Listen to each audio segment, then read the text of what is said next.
In the depths of the Imperial palace, beneath 10,000 years of accumulated grandeur and decay, there sits a throne. Not just any throne, but the Golden Throne, a device of such terrible power and ancient design that even the Adeptus Mechanicus, keeper of all sacred technology, does not fully comprehend its workings. And upon this throne sits something that was once a man, something that was once the greatest being humanity had ever produced, the Emperor of mankind. But here is what the ecclesiarchy will never tell you. Here is the secret that the High Lords of Terra guard more jealously than any other. The Emperor is dying. He has been dying for 10,000 years, and soon, very soon, that death will finally come. When it does, everything changes, everything ends, or perhaps everything begins anew. Hey guys, tonight we venture into the most forbidden question in the Imperium. What would happen if the Emperor died? The unthinkable scenario that, against 10,000 years of desperate faith, edges closer to reality with each failing system of the Golden Throne. From the collapsing Astronomican to theories of divine resurrection, this is the question that could reshape the entire galaxy. So before we dive into the warp, take a moment to like the video and subscribe, but only if you genuinely enjoy what I do here. And if you're interested in different games lore, do visit my channel Spartan Slumber. I've added the link in the description below. Let me know in the comments where you're tuning in from and what time it is for you. It's always fascinating to see who's joining us from around the world as we explore the galaxy's darkest secrets. Now dim the lights, maybe turn on a fan for that soft background hum. Get into your blanket and let's ease into tonight's journey through the stars together. Picture this moment. It is the 42nd millennium. On Terra, the throne world of humanity, tech priests in crimson robes rush through corridors that have not seen natural light in 8,000 years. Their mechanical appendages click and whir as they carry sacred oils, blessed unguents, and replacement parts scavenged from 100 forge worlds. They are running because 12 minutes ago, the Golden Throne experienced its 7th critical failure this month, not this year, this month. In the Sanctum Imperialis, the most holy chamber in all of human space, a lone Adeptus Custodes stands vigil. His armor, worked in gold and adamantium, has not moved in 6 days, but his eyes, those ancient gene-enhanced eyes, never leave the withered form upon the throne. He sees what others cannot, the slight dimming of the psychic corona that surrounds the Emperor, the way reality itself seems to fray at the edges of the chamber, the increasing frequency of the throne's warning chimes. He knows, they all know, but none dare speak it aloud. The Emperor's death is not a question of if, it is a question of when. Now, to understand why this matters, to truly grasp the cosmic significance of this event, we must first understand what the Emperor is. Not what he was, not what he might become, but what he is right now, at this very moment. He is the Astronomican, the great beacon in the warp that allows every ship in the Imperial Navy to navigate the immaterium. Without him, without that psychic lighthouse burning in the darkness, every vessel would be lost. Trillions of souls trapped in the warp forever, or emerging centuries after they departed, if they emerge at all. He is the seal upon the Webway breach, that great wound carved into reality beneath the Imperial palace. When Magnus the Red shattered the Emperor's wards 10,000 years ago, he opened a gateway that pours daemon filth directly into the heart of Terra itself. Only the Emperor's will, his constant, unending psychic effort, holds back the tide. The moment he dies, that seal breaks, and Terra, the throne world, the center of human civilization, becomes hell incarnate.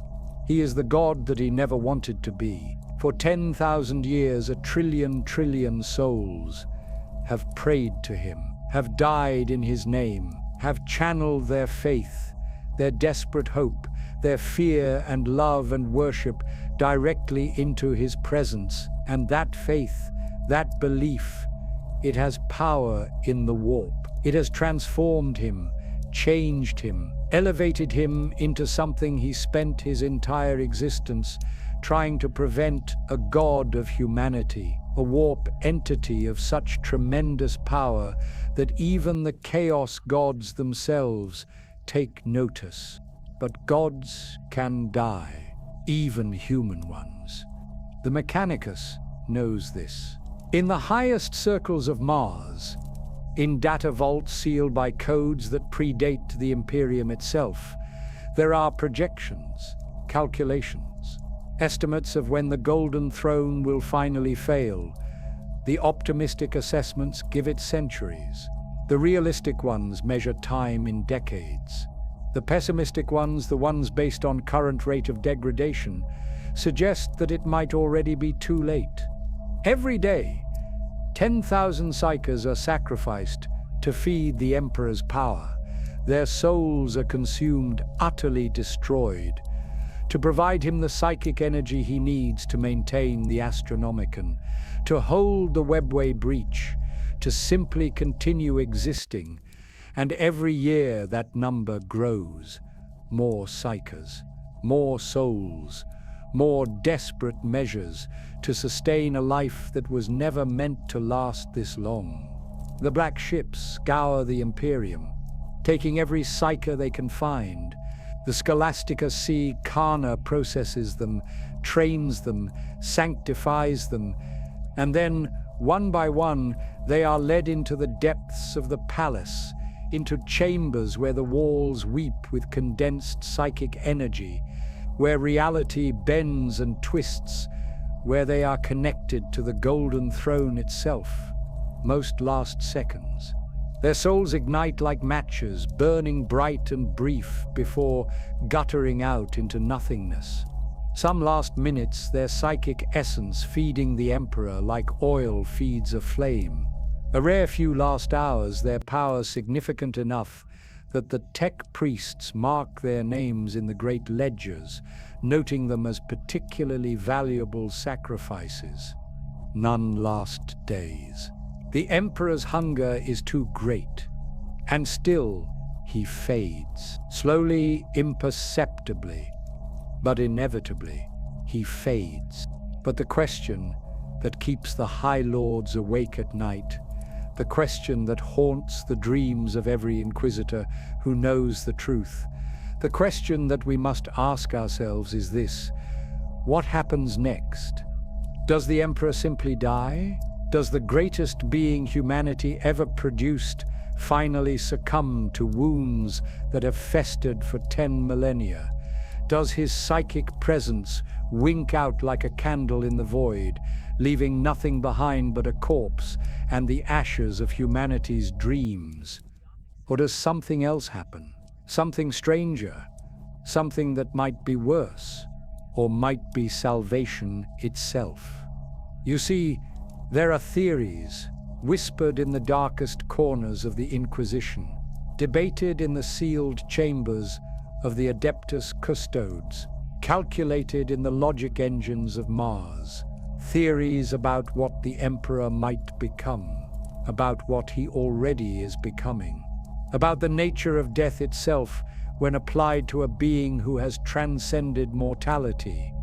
The Star Child theory suggests that the Emperor's soul has been fragmenting for 10,000 years, pieces of his essence scattering into the warp, waiting for the death of his physical form to reunite them, to allow rebirth, to allow resurrection stronger than before.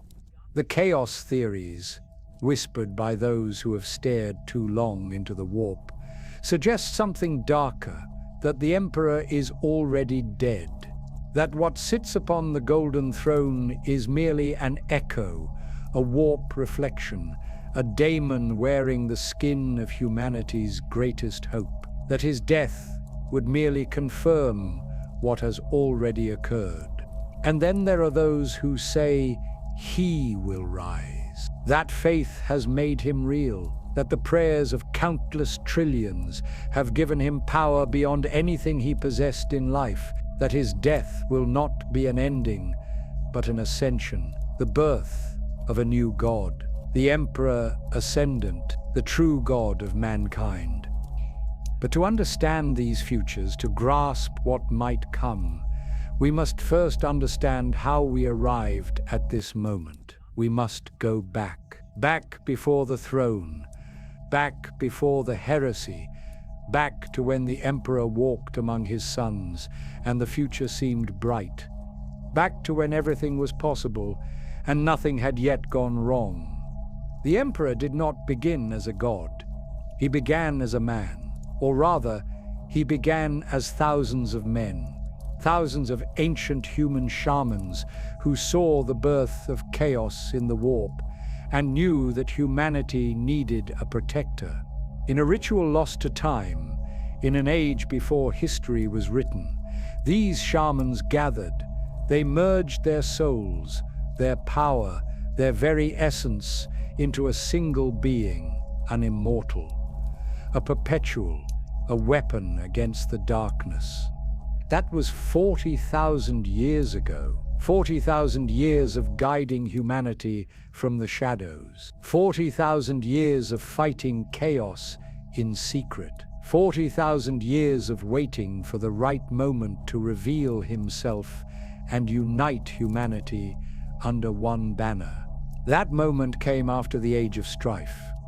After Old Night, when warp storms cut off every human world from every other, when civilization collapsed, when technology failed, when psychers ran rampant and daemon incursions became commonplace, when humanity stood on the very brink of extinction, the Emperor emerged from the shadows.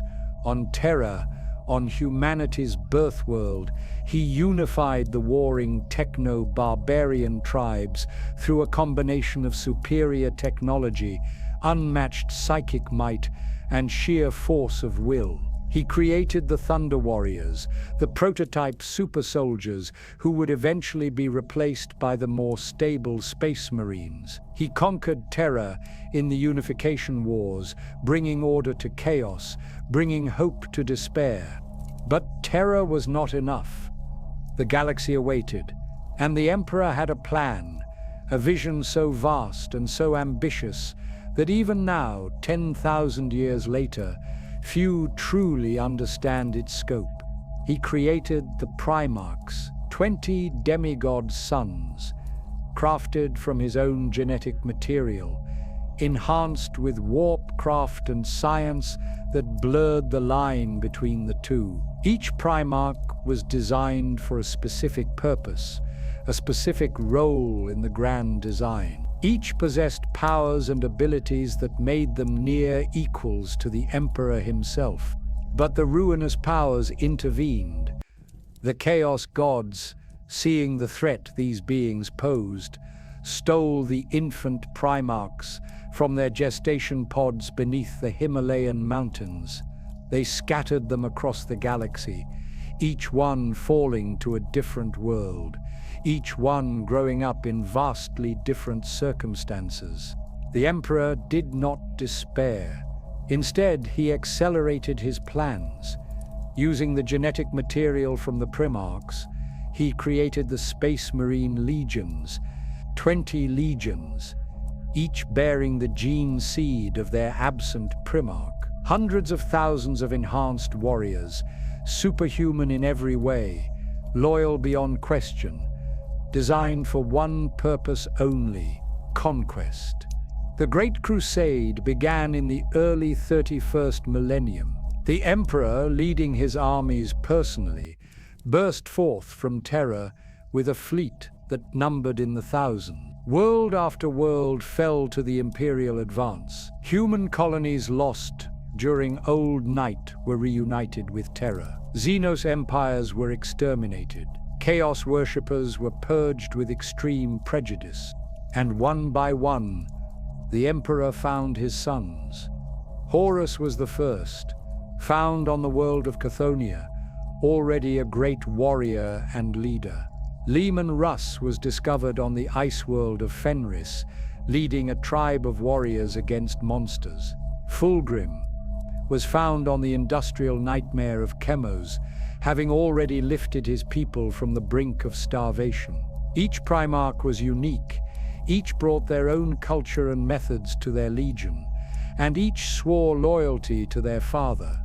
For 200 years, the Great Crusade blazed across the galaxy. Millions of worlds joined the Imperium, either through diplomacy or through force. The Emperor's vision seemed unstoppable. Humanity united. The galaxy conquered. Chaos starved of worship and pushed back into the warp. But the Emperor had a secret, a project that he shared with no one, not even his most trusted sons. Deep beneath the Imperial palace, in chambers that would one day become the site of humanity's greatest tragedy, he was building something that would change everything. The Webway project. The Eldar had created the Webway millennia ago, a network of tunnels through the warp that allowed safe, instantaneous travel across the galaxy. The Emperor had studied this technology, reverse-engineered it, understood it, and he planned to create a human version, a Webway network that would connect every Imperial world, that would allow humanity to abandon the warp entirely, that would starve chaos of the psychic energy generated by warp travel. It was brilliant. It was ambitious. It required the Emperor's constant attention and psychic power, and it required something else. It required the Golden Throne. The Golden Throne was not originally designed as a life support system. It was a control mechanism for the Webway project. The Emperor planned to sit upon it, to channel his psychic might through it, to power the network and expand it across the galaxy. He would sacrifice his ability to walk among his people, would give up his physical freedom, but in return, humanity would be safe from chaos forever. That was the plan. That was the dream. But the Emperor made mistakes. He kept secrets from his sons. He withdrew from the Great Crusade to work on his project, leaving Horus, his favored son, in command as War Master. He told none of the Primarchs about the Webway, about why he had returned to Terra, about what he was sacrificing for humanity's future. And those secrets, that lack of trust, would doom everything.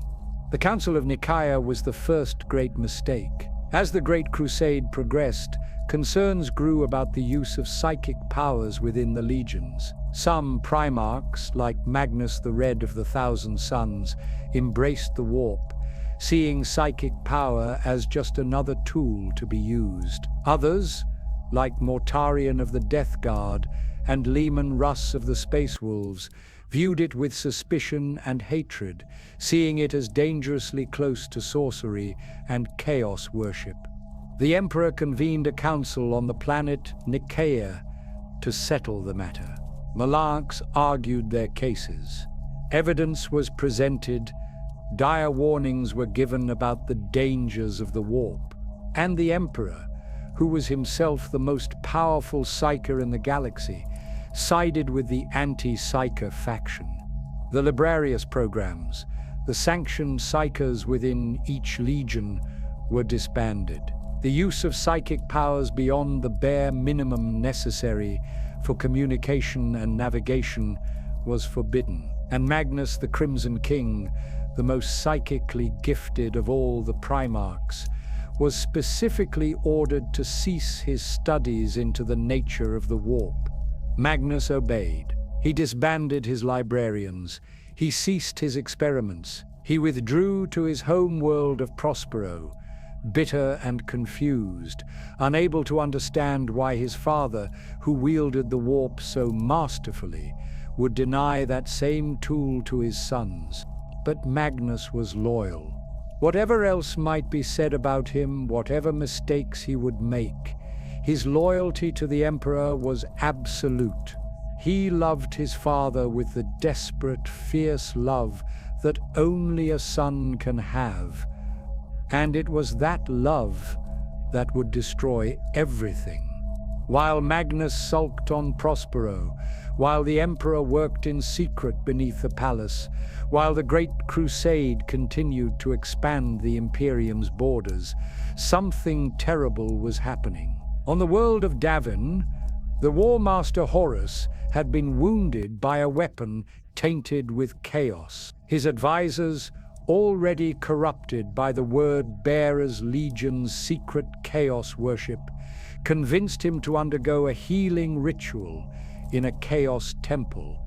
In that temple, in a fever dream induced by the ruinous powers, Horus saw a vision of the Emperor, sitting upon a golden throne, worshipped as a god by countless trillions. A vision of the Primarchs cast aside, forgotten, their sacrifices meaningless. A vision of a future where the Emperor had ascended to godhood and abandoned his sons.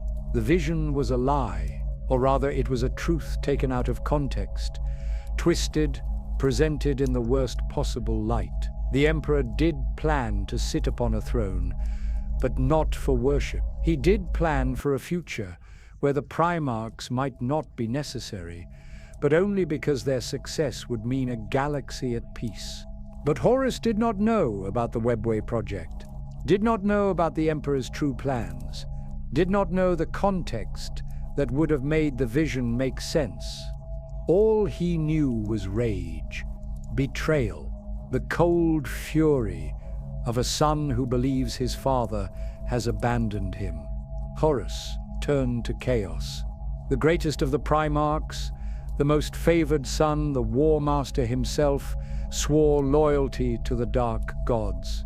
And immediately he began to plan, to corrupt, to turn other Primarchs to his cause. Fulgrim of the Emperor's children fell to Slanesh, seduced by promises of perfection.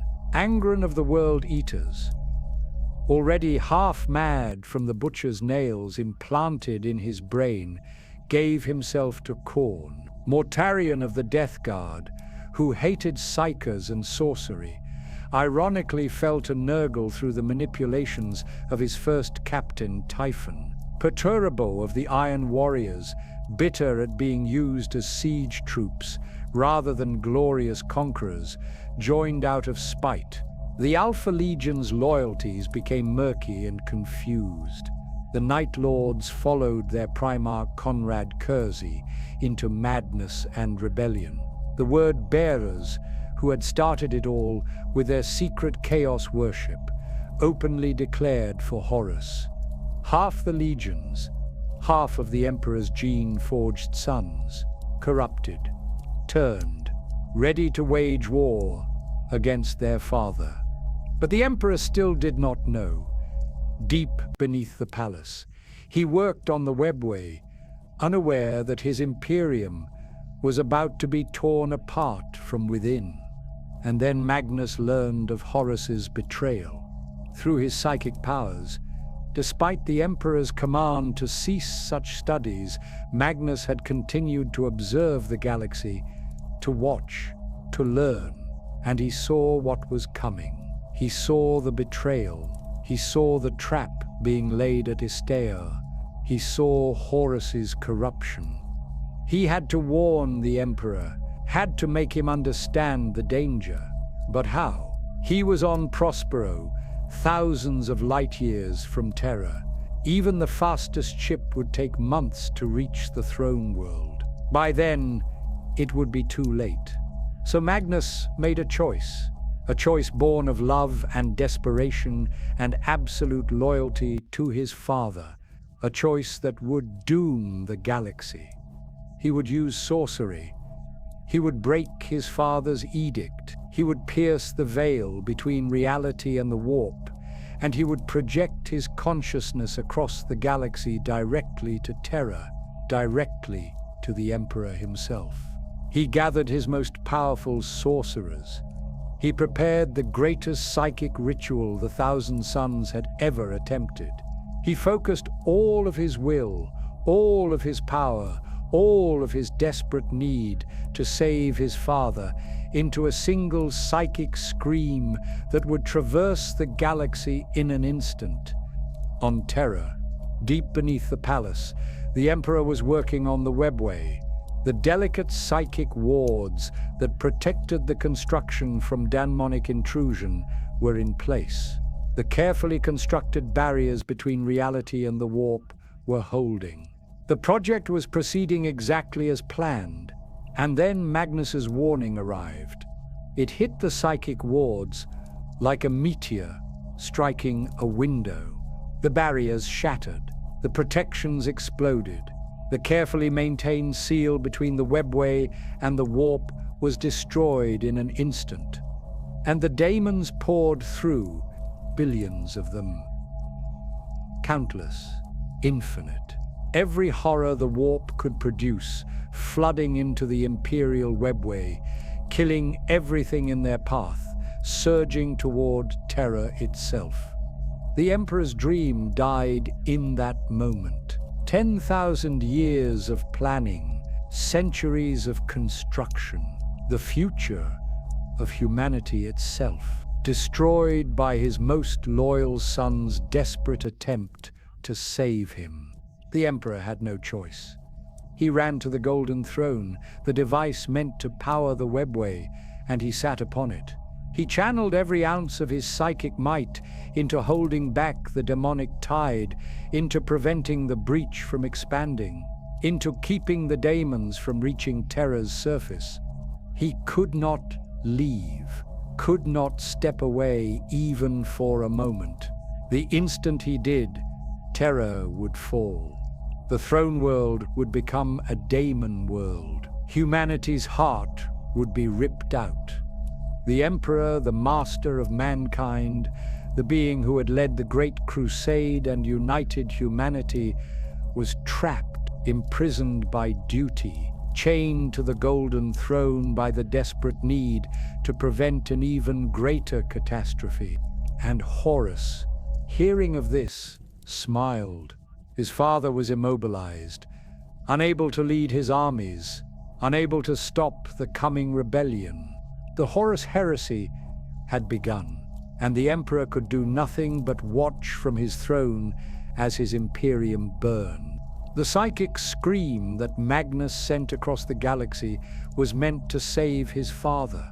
Instead, it became the single greatest act of unintentional treason in human history. When his warning pierced the psychic wards protecting the Webway project, reality itself tore open beneath the Imperial palace. What had been humanity's greatest hope became its most terrible wound. The custodian guard stationed in the Webway construction zones died first. These were the Emperor's personal guardians, gene-crafted warriors who had stood at his side since the Unification Wars. Each one was worth 100 Space Marines in combat. They lasted seconds against the daemonic tide. Their golden armor was torn apart. Their guardian spears, which could cut through tank armor, proved useless against entities that barely existed in real time.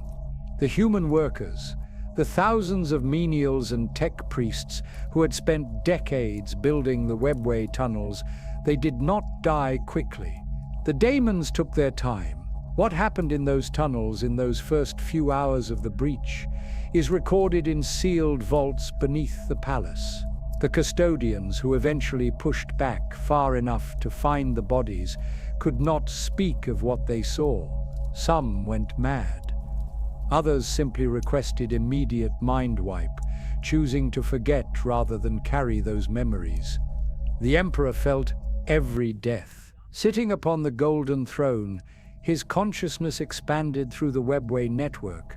He experienced each scream, each moment of terror, each soul torn apart by chaos. And he could do nothing but hold the main breach, keep the primary gate from exploding outward, prevent billions more daemons from flooding through.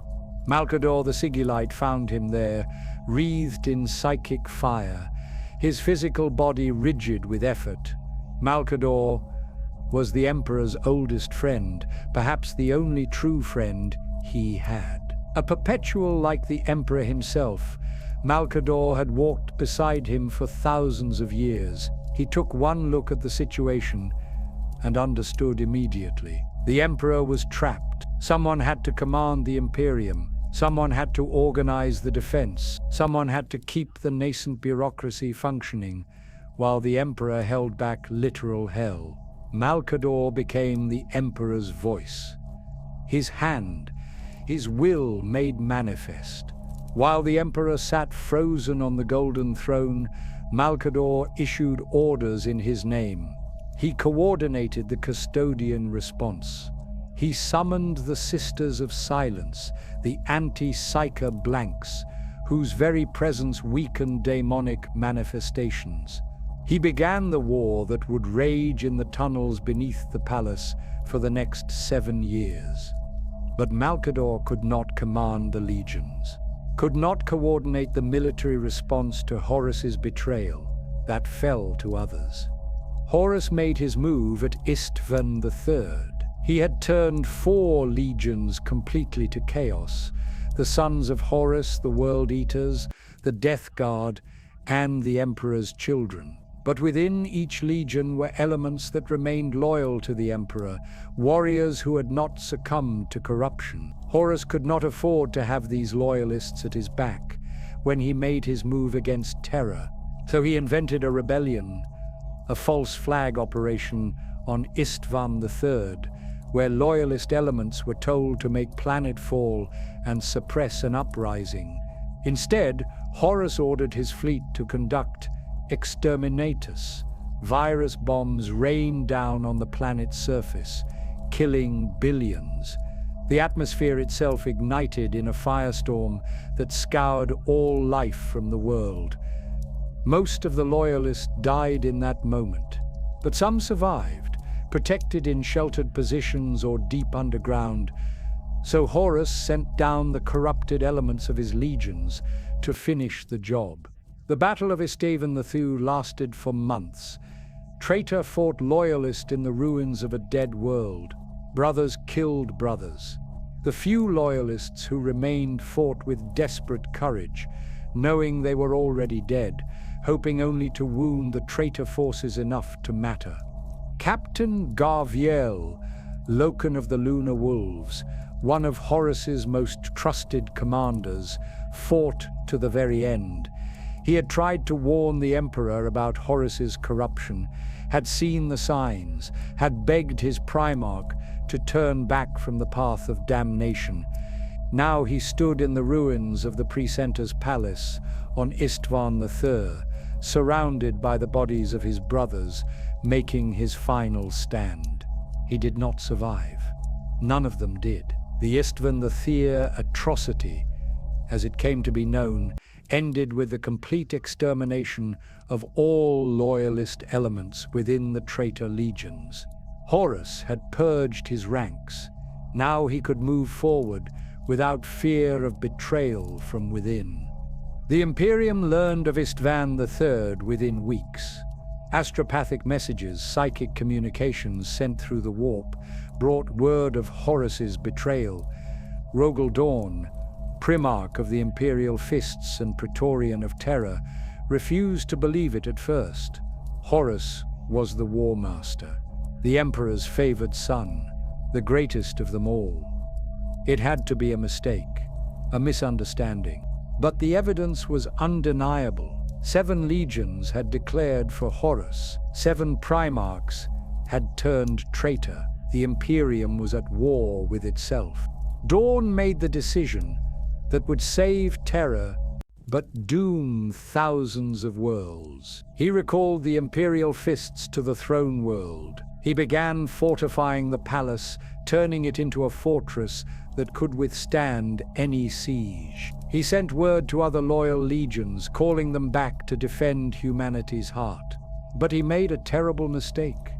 He trusted that some of the legion's Horus had not yet revealed, as traitors might still be loyal. He sent 7 legions to Istvan V to put down Horus's rebellion. The Iron Hands, the Salamanders, the Raven Guard, the Alpha Legion, the Night Lords, the Iron Warriors, and the Word Bearers.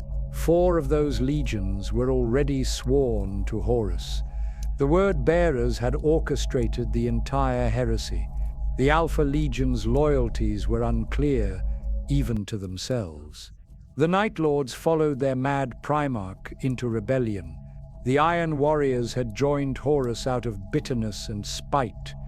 The 3 loyal legions, the Iron Hands, Salamanders, and Raven Guard, walked into the greatest ambush in military history. The drop site massacre at Istvan V began as a coordinated assault. The Iron Hands, led by their Primarch Ferrus Manus, made planetfall first. The Salamanders and Raven Guards supported. They hit Horus's forces hard, driving them back, pushing toward where Horus had positioned himself. It seemed to be working. The traitors were retreating. Victory was within reach. Then the second wave arrived. The Iron Warriors, Word Bears, Night Lords, and Alpha Legion made planetfall behind the Loyalists, and instead of reinforcing them, they opened fire. Ferrus Manus realized the trap too late. He pushed forward anyway, rage and betrayal driving him toward Horus's position. But it was Fulgrim, his brother, his closest friend among the Primarchs, who stopped him. The 2 Primarchs dueled in the midst of the slaughter. Ferrus fought with the fury of betrayal. Fulgrim fought with the grace of damnation. Fulgrim won. He decapitated Ferrus Manus with a daemon sword, then held his brother's head high for all to see. The Iron Hands saw their father die and went berserk. They charged forward in a blind rage, abandoning all tactics, all strategy. They were slaughtered to the last man. The Salamanders, led by Vulcan, tried to establish a defensive perimeter. They were the most resilient of all legions, masters of survival and endurance, but even they could not stand against 7 legions at once. Vulcan himself was beaten down, captured, subjected to tortures that would have killed any other Primarch. He survived only because of his perpetual nature, regenerating from wounds that should have been fatal, enduring agonies beyond description. The Raven Guard, under Corax, attempted to evacuate. Their Primarch led a fighting retreat, using stealth and hit-and-run tactics to extract as many of his sons as possible. Of the 80,000 Raven Guard who made planetfall, fewer than 3,000 escaped. Corax carried the guilt of that failure for the rest of his existence. The drop site massacre broke the back of Loyalist resistance. 3 legions reduced to remnants, 1 Primarch dead, 2 others traumatized beyond measure. The path to Terra lay open before Horus. But Horus did not immediately march on the throne world. He had time. The Emperor was trapped on the Golden Throne, unable to oppose him directly. Instead, Horus spent the next 7 years spreading the heresy across the galaxy, corrupting worlds, turning populations to chaos, worship. Building his strength, he sent Lorgar and the Word Bearers to tie up the Ultramarines in Ultramar, sent the Night Lords to draw away the Dark Angels, dispatched the Alpha Legion on mysterious missions across the galaxy. Each loyal legion was engaged, distracted, drawn away from Terra.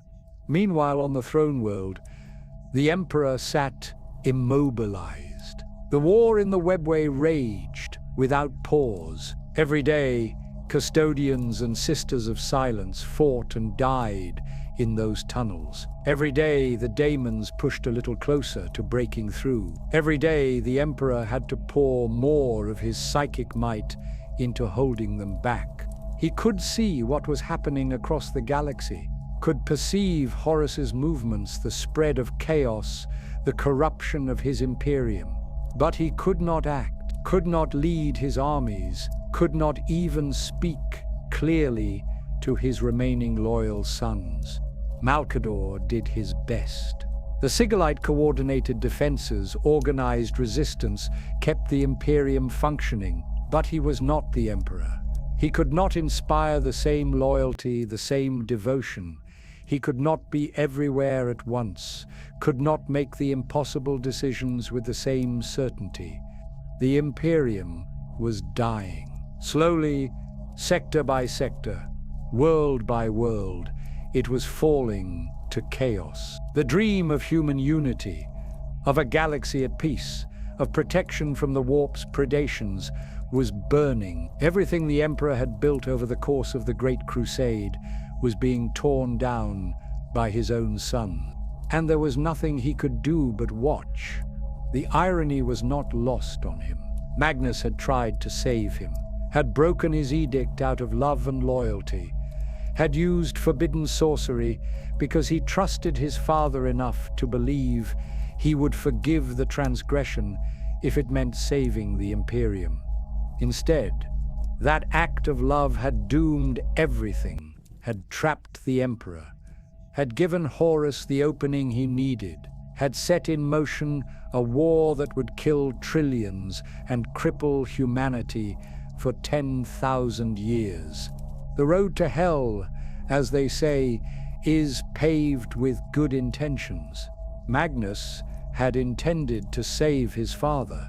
Instead, he had created the circumstances that would force the Emperor onto the golden throne forever. And Horus, seeing his father trapped, unable to stop him, finally began his march on Terra. 7 years after the heresy began, 7 years of spreading corruption and gathering strength, the War Master brought his armada to humanity's throne world. The siege of Terra was about to begin, and the Emperor, sitting on his throne beneath the palace, could only wait for his treacherous son to come to him. When Horus's fleet translated from warp space into the Sol system, the sky above Terra turned black. Thousands of ships, twisted and corrupted by their passage through the warp, bearing the marks of chaos on their hulls.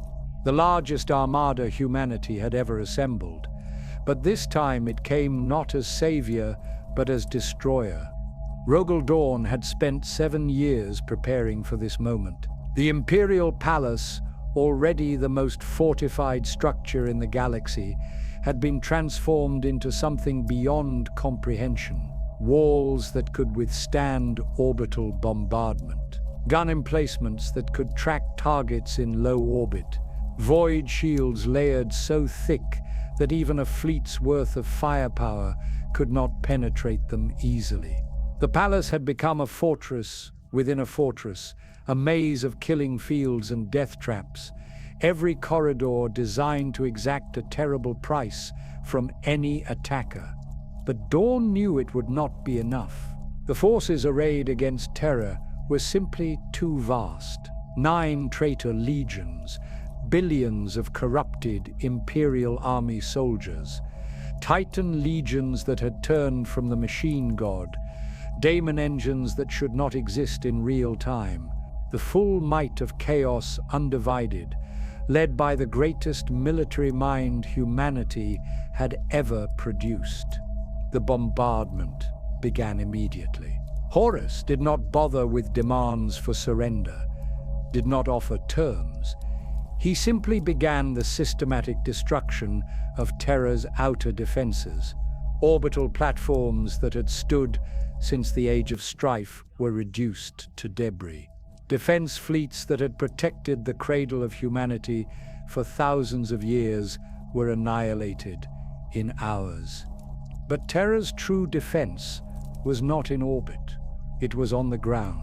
In the billions of soldiers who had been drawn from across the Imperium to defend the throne world, in the remaining loyal legions that had managed to reach Terra before Horus arrived. The Imperial Fists, the Blood Angels, the White Scars, 3 legions against 9. Hopeless odds by any calculation. Yet they held. The first landings came at the anterior Barbican, one of the massive fortifications Dawn had constructed around the palace proper. The Death Guard made planetfall in a storm of drop pods and landing craft. Mortarion himself led the assault, his once noble features now bloated and diseased, his armor corroded and festering. The Imperial Fists met them with bolt of fire and chainblade. The fighting was immediate, brutal, close-quarters combat in the ruins of hive cities that surrounded the palace. Death Guard plague marines advanced through Imperial fire that would have stopped any normal force, their diseased bodies too numb to pain to care about wounds. The Imperial Fists gave ground grudgingly, making the traitors pay for every meter in blood and corpses. But it was not enough. Could never be enough. For every traitor that fell, it seemed 2 more took his place. The Death Guard advance was relentless, inexorable, like a tide of filth and corruption washing over Terra's defenders. At the Lion's Gate spaceport, the largest landing zone in the solar system, the World Eaters made planetfall. Angron, the Red Angel, had ascended to daemonhood. He was no longer simply a Primarch. He was a daemon prince of Khorne, a being of such rage and bloodlust that reality itself bled around him. His sons, the World Eaters, had been driven completely insane by the Butcher's nails implanted in their brains. They did not fight for territory or tactical advantage. They fought simply to kill, to spill blood, to offer skulls to their god. The Blood Angels held Lion's Gate. Sanguinius, their Primarch, the most beautiful of the Emperor's sons, stood at the Eternity Gate itself, the final portal into the inner palace. His legion fought with a fury that matched the World Eaters, but retained discipline, retained tactics, retained the nobility that had always defined them. For 30 days and 30 nights, Sanguinius held the Eternity Gate. Daemon princes assaulted his position. Greater daemons manifested to challenge him. Angron himself came, roaring challenges demanding Sanguinius face him in single combat. Sanguinius refused. He knew his place was at the gate. If he left to duel Angron, the Eternity Gate would fall. So he fought from the walls, his blade taking daemon heads, his presence inspiring his sons to feats of heroism that would be remembered for 10,000 years. The Emperor, trapped on the golden throne in the chambers far beneath where Sanguinius fought, could feel his son's presence, could sense the nobility, the courage, the desperate hope that maybe, somehow, they could hold until help arrived. But the Emperor knew the truth. The Ultramarines were too far away, tied down in Ultramar by the word bearers.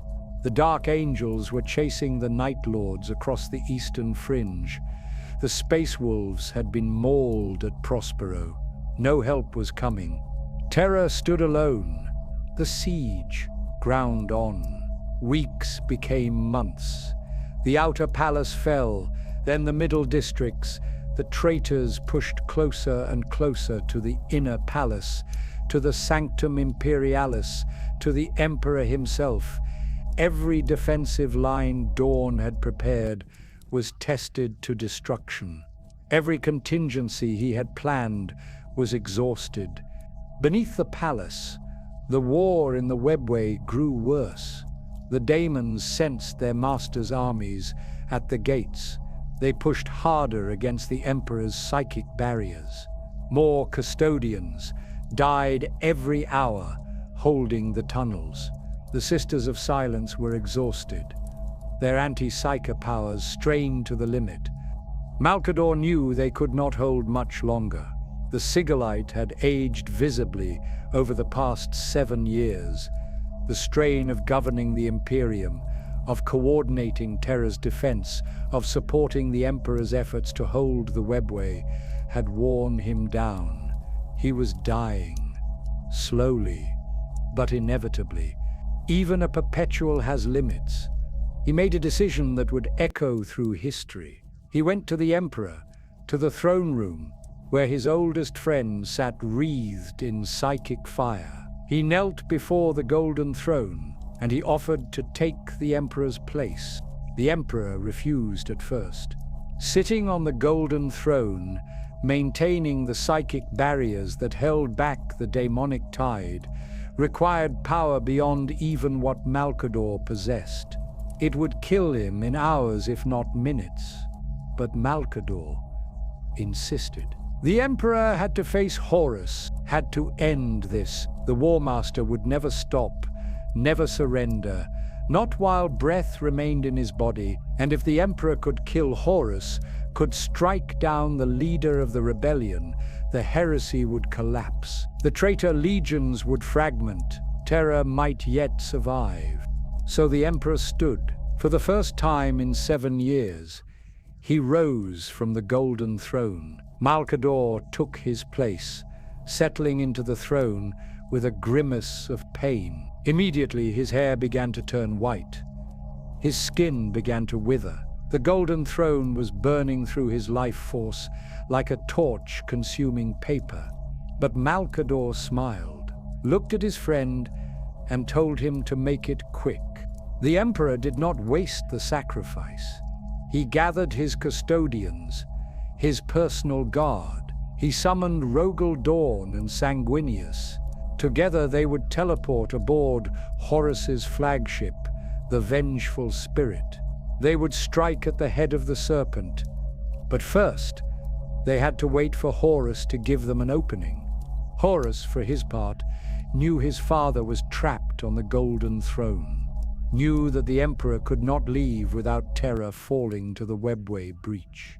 So when his forces finally breached the inner palace walls, when his armies stood at the threshold of the Sanctum Imperialis itself, Horus made a choice that defied all tactical logic.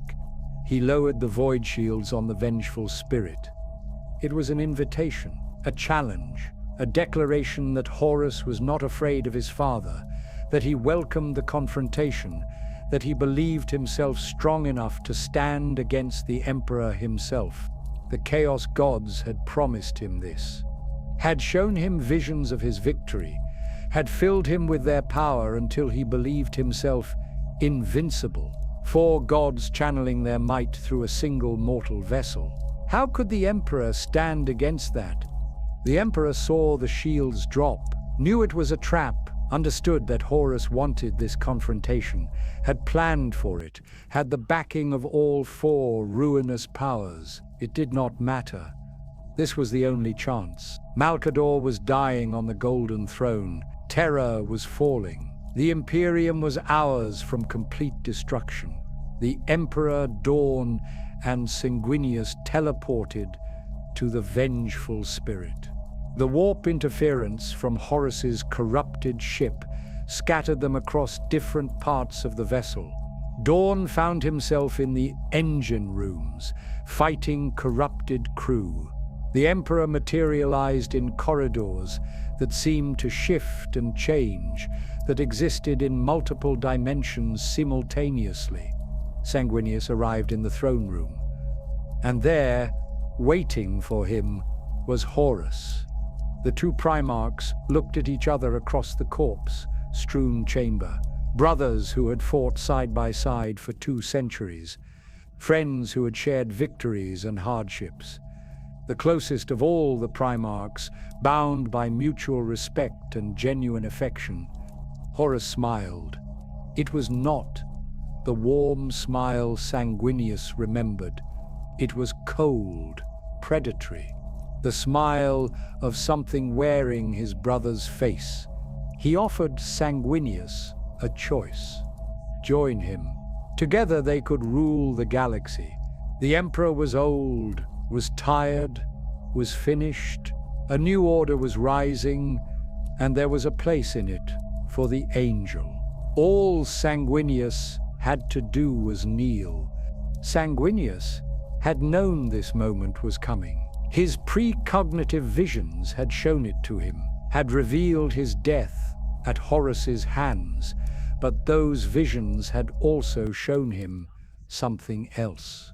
A possibility, a chance to wound Horus before the Emperor arrived, a chance to weaken the War Master enough that the Emperor might prevail. So Sanguinius refused, drew his blade, and attacked his brother. The duel that followed shook the vengeful spirit. 2 Primarchs, both enhanced beyond mortal limits, both empowered by forces beyond the material. Sanguinius fought with all the skill and fury of the Blood Angels. Horus fought with the power of chaos, undivided flowing through him. It was not even close. Horus had ascended beyond what a Primarch should be. The Chaos Gods had remade him, had filled him with power that should not exist in a mortal shell. Every blow he struck shattered reality. Every movement left tears in the fabric of space. He was no longer simply Horus. He was the avatar of chaos itself. Sanguinius managed to wound him. The Angel's blade, a weapon crafted by the Emperor himself, pierced Horus's armor at the throat, drew blood that steamed and hissed as it hit the floor. It was a mortal wound for any normal being.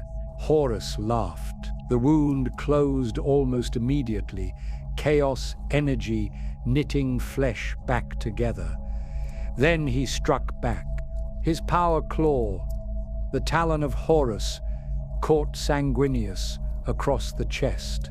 Adamantium armor crumpled like paper, ribs shattered. Hearts were pulped. The Angel was thrown across the room, his wings broken, his perfect features marred by blood and pain. Sanguinius tried to rise. Failed. Tried again. Fail. Horus walked over slowly, looked down at his brother, and snapped his back across his knee. The Emperor entered the throne room of the vengeful spirit to find his most beloved son dead upon the floor. Sanguinius lay broken, wings shattered, armor rent, his perfect features frozen in an expression of sorrow and defiance. The Angel had fought to his last breath, had died knowing his sacrifice would give his father a chance, however slim, to end this nightmare. Horus stood over the body, his armor still stained with his brother's blood. He looked at his father and smiled. Not the warm smile of a son greeting his father, the cold smile of a predator who has cornered his prey. The Emperor said nothing. There was nothing to say. The being standing before him was no longer his son. Horus, the War Master, the brightest of all his children, was gone. What remained was a puppet, a vessel, 4 gods pouring their essence into a single mortal form, using Horus's body as a weapon against the anathema, against the one force in the galaxy that truly threatened their power. Still, the Emperor hesitated. Some fragment of hope remained that his son might be saved, that the corruption could be burned away. That Horus, might be redeemed. That hesitation almost cost him everything. Horus struck first. The psychic assault was devastating, bypassing all physical defenses, targeting the Emperor's mind directly. For a moment, the Emperor's consciousness was thrown into the warp, surrounded by the screaming faces of the 4 Chaos Gods. They showed him visions, the Imperium falling, Terra burning, humanity enslaved for all eternity. They promised him that resistance was futile, that his grand design had failed, that he should surrender and accept the inevitable. The Emperor rejected them, threw off their mental assault, returned to his body with a surge of golden light that forced Horus back several steps. Then the real battle began. They fought across the throne room, 2 beings of such immense power that reality itself struggled to contain them. Each blow exchanged shattered the deck plates. Each psychic assault tore holes in the fabric of space. The vengeful spirit groaned and buckled around them, the corrupted vessel barely able to withstand the forces being unleashed within its hull. The Emperor held back. Even now, even seeing what his son had become, he could not bring himself to use his full power, could not accept that Horus was truly lost. Each strike was measured, each psychic blast carefully controlled. He fought to subdue, to disable, to somehow break the Chaos God's hold on his son without destroying the son himself. Horus had no such reservations. He fought with absolute commitment, channeling the full fury of the Chaos Gods through his being. Khorne's rage, Tsainj's cunning, Nurgle's inevitability, Slanish's excess, all of it focused into a singular purpose: to destroy the Emperor. The Emperor's armor began to crack under the assault. The golden plate that had turned aside daemon blades and withstood forces that could shatter planets started to give way. Blood began to seep through, not the golden ichor that had once flowed through his veins, but red, human, mortal. Horus sensed victory.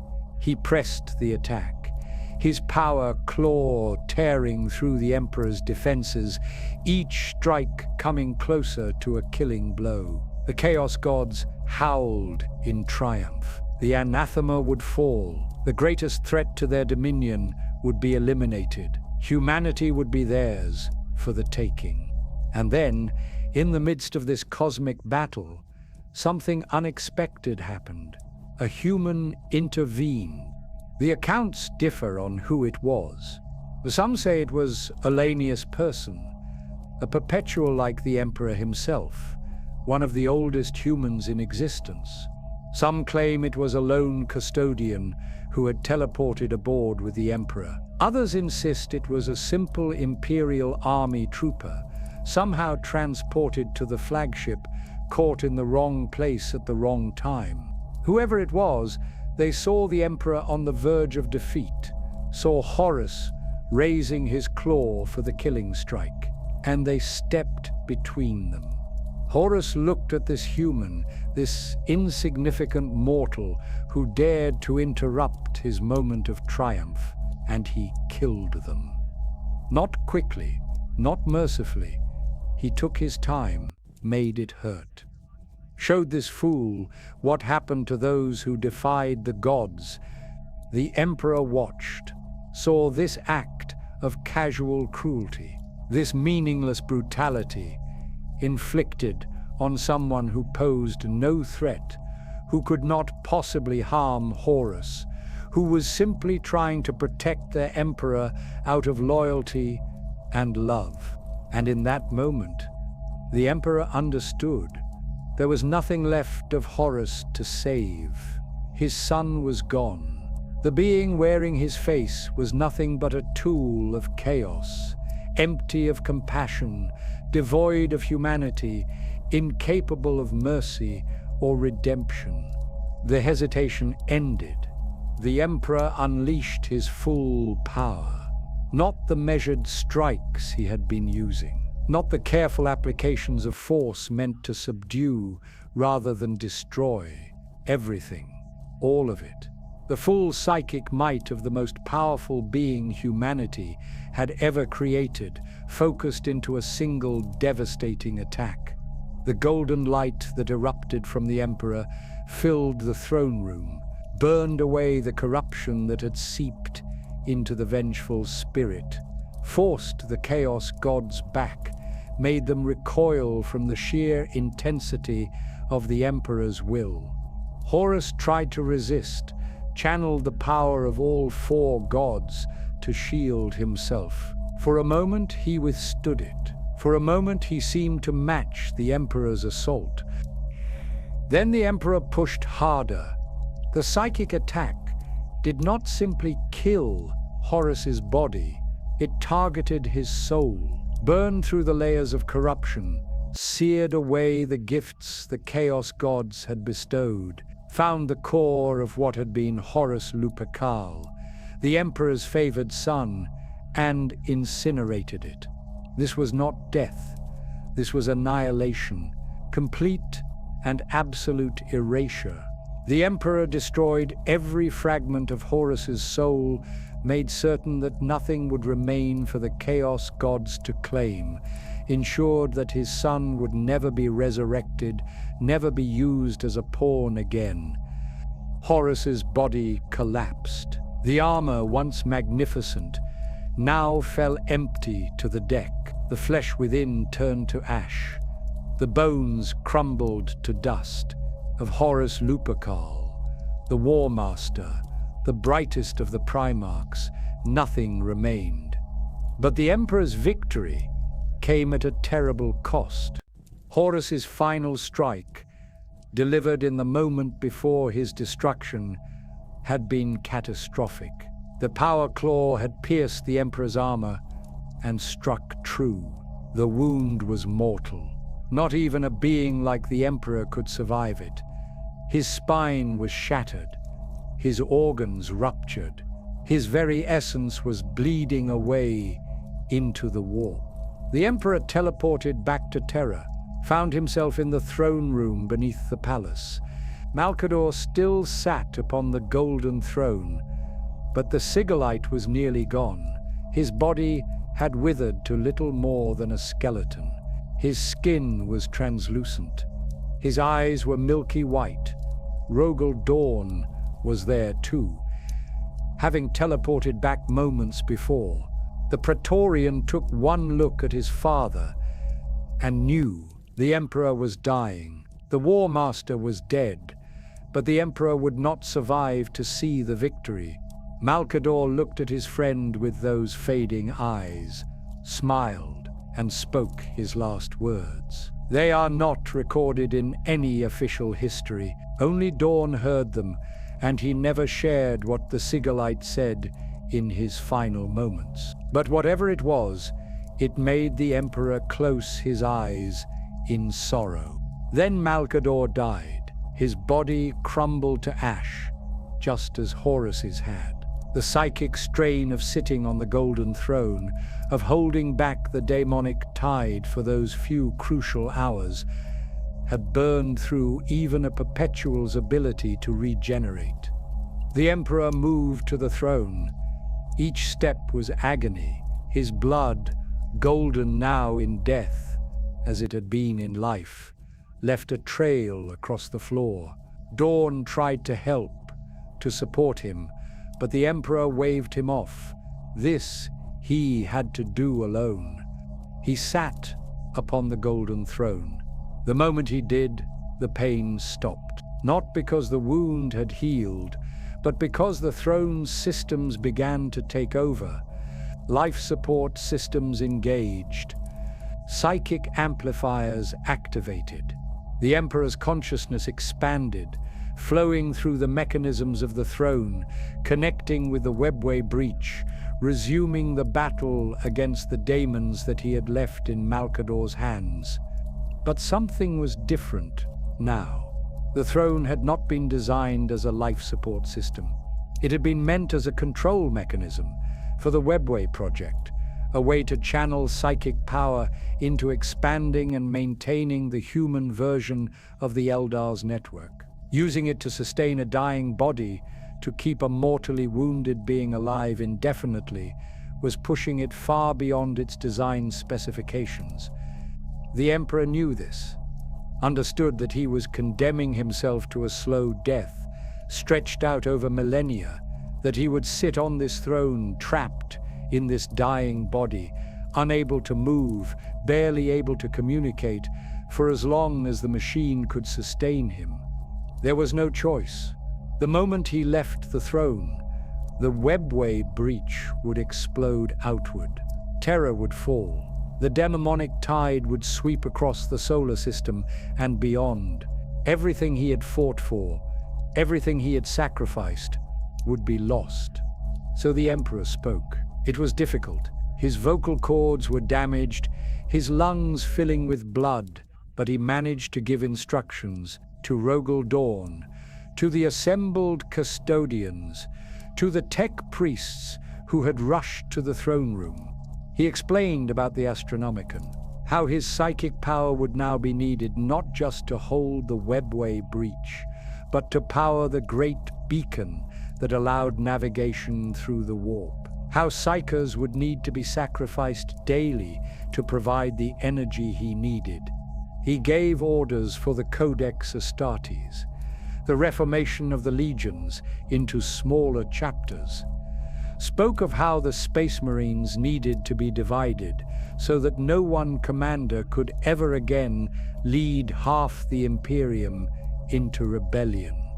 He instructed them on the Grey Knights, the new chapter to be created from traitor gene seed, purified and dedicated to fighting daemons, warriors who would know the truth about chaos, who would be immune to its corruption, who would stand eternal guard against the warp's predations. He spoke of the Inquisition, an organization that would watch for signs of heresy and corruption within the Imperium itself, that would have the authority to investigate anyone, from the lowest menial to the High Lords of Terra themselves, that would ensure the mistakes of the heresy could never be repeated.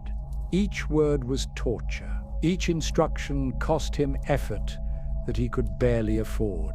But he continued, because these things had to be said, because the Imperium would need guidance in the dark millennia to come.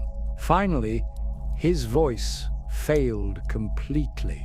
The last words he spoke aloud were to Rogel Dawn, and they were simple. Protect Terra. Protect humanity. Do not let his sacrifice be in vain. Then the Emperor fell silent, not dead, but no longer able to communicate through normal speech. His consciousness retreated into the psychic realm, where it could better fight the endless battle against the daemons in the Webway, where it could maintain the Astronomican, where it could do what needed to be done to keep humanity alive. Rogel Dawn stood before the Golden Throne and wept. The Praetorian of Terra, who had never shown weakness, who had stood unmoved through the worst horrors of the siege, broke down in tears. His father was gone, not dead, but lost to them, trapped in a prison of his own making, condemned to an existence that could barely be called life. The tech priests immediately began their work. They studied the Golden Throne, attempted to understand its mechanisms, tried to find ways to repair and maintain it. They quickly realized the horrifying truth. The throne was failing, slowly, almost imperceptibly, but inevitably. Systems were burning out. Components were degrading. The device had never been meant to operate at this intensity for this duration. They did what they could, made repairs, replaced failing parts with the best approximations they could manufacture, established protocols for regular maintenance, but they knew, even then, that it was only delaying the inevitable. The Emperor would die. The only question was when. The Astronomican was established in the weeks following the Emperor's entombment. The first psychers were brought before the Golden Throne. They were volunteers initially, those who understood the necessity, who were willing to give their lives to sustain the Emperor. They sat in specially prepared chambers surrounding the throne room. Psychic conduits linked them to the Emperor, and then their souls were consumed. It was not a pleasant death. The psychers did not simply expire. They were burned from the inside out, their psychic essence drained away, their life force fed directly into the Emperor's failing body. Some screamed, some went mad before the end. All of them died knowing that their sacrifice was necessary, was noble, was the price of humanity's survival. 10,000 psychers per day, every single day, for 10,000 years. The black ships were commissioned to gather them. These vessels, crewed by the Sisters of Silence and other blanks, would travel across the Imperium, collecting psychers. The young ones would be trained, sanctioned, turned into astropaths, and sanctioned psychers who could serve the Imperium. The old ones, the weak ones, the ones deemed unsuitable for service, they would be brought to Terra, brought to the Golden Throne, brought to their inevitable end. It was a system of industrial-scale sacrifice, a machine that consumed souls to fuel the Emperor's continued existence. It was horrific. It was necessary. It was the price of survival in a galaxy that knew no mercy. The Imperial cult began almost immediately. The Emperor had spent his entire existence fighting against religious worship, had punished Lorgar for treating him as a god, had enforced the Imperial truth, a doctrine of rationalism and atheism meant to starve the chaos gods of belief. Now, dying on the Golden Throne, he became the God Emperor whether he wanted it or not. The seeds had been planted long before. Lorgar's Lectio Divinitatis, the book declaring the Emperor's divinity, had spread across the Imperium, despite the War Master's attempts to suppress it.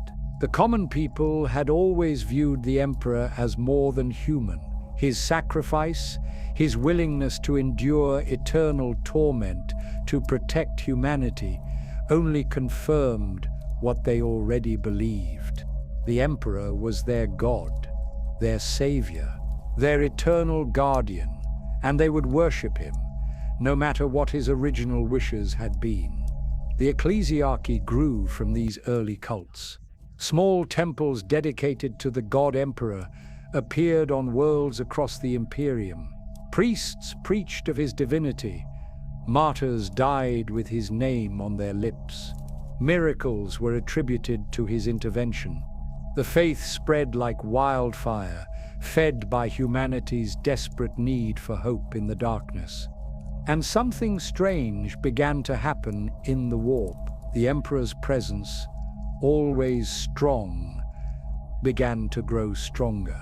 Not despite his confinement to the Golden Throne, but because of it.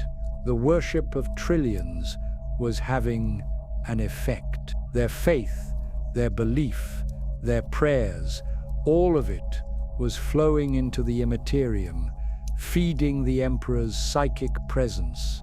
He was becoming the very thing he had fought against, a god of the warp, a deity sustained by belief. The fifth Chaos God, though he would never accept that title. But this transformation came with power.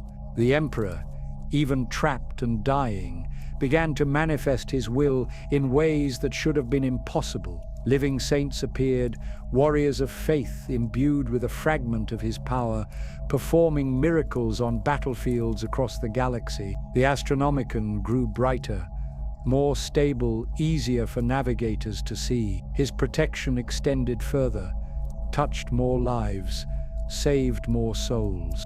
The irony was absolute. The Emperor had created the Imperial truth to save humanity from chaos, had enforced atheism to deny the ruinous powers the worship they craved. And now his own worship was saving humanity in ways that rationalism never could. Faith had become humanity's greatest weapon against the darkness.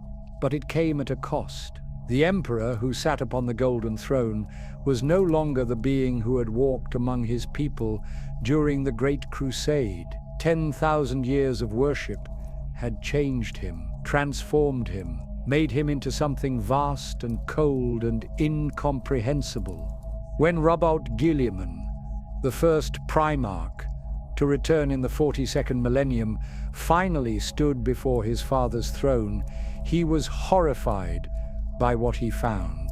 The being that spoke to him through psychic communion was not his father, not the man who had found him on Macragge, who had guided him, who had shown him warmth and pride. This was a god, cold and calculating, processing 1 trillion prayers simultaneously, fighting battles across infinite fronts in the warp, maintaining the Astronomican, holding the Webway breach, doing 1,000 tasks that no mortal mind could comprehend. Guilliman's father was gone. What remained was something greater and far more terrible. A god who wore his father's corpse like a suit of armor. A vast intelligence that could barely be called human anymore. And yet, it was still the Emperor. Still fighting, still protecting humanity, still refusing to surrender to chaos or death or the inevitable entropy of the universe. For 10,000 years he had sat upon that throne. For 10,000 years he had endured torment that would break any other being. For 10,000 years he had held the line. The golden throne was failing. Everyone knew it. The tech priests worked frantically to maintain it. New solutions were proposed and discarded. Radical theories were explored in desperation. But nothing could stop the slow degradation of systems that were never meant to last this long. The Emperor was dying, had been dying for 10 millennia, would continue dying until the moment the throne finally failed, and his sacrifice came to its inevitable end. And when that moment came, when the golden throne finally gave out and the Emperor's vigil ended, the entire galaxy would change. For better or worse, nothing would ever be the same again. The question was not if the Emperor would die, it was what would happen when he did.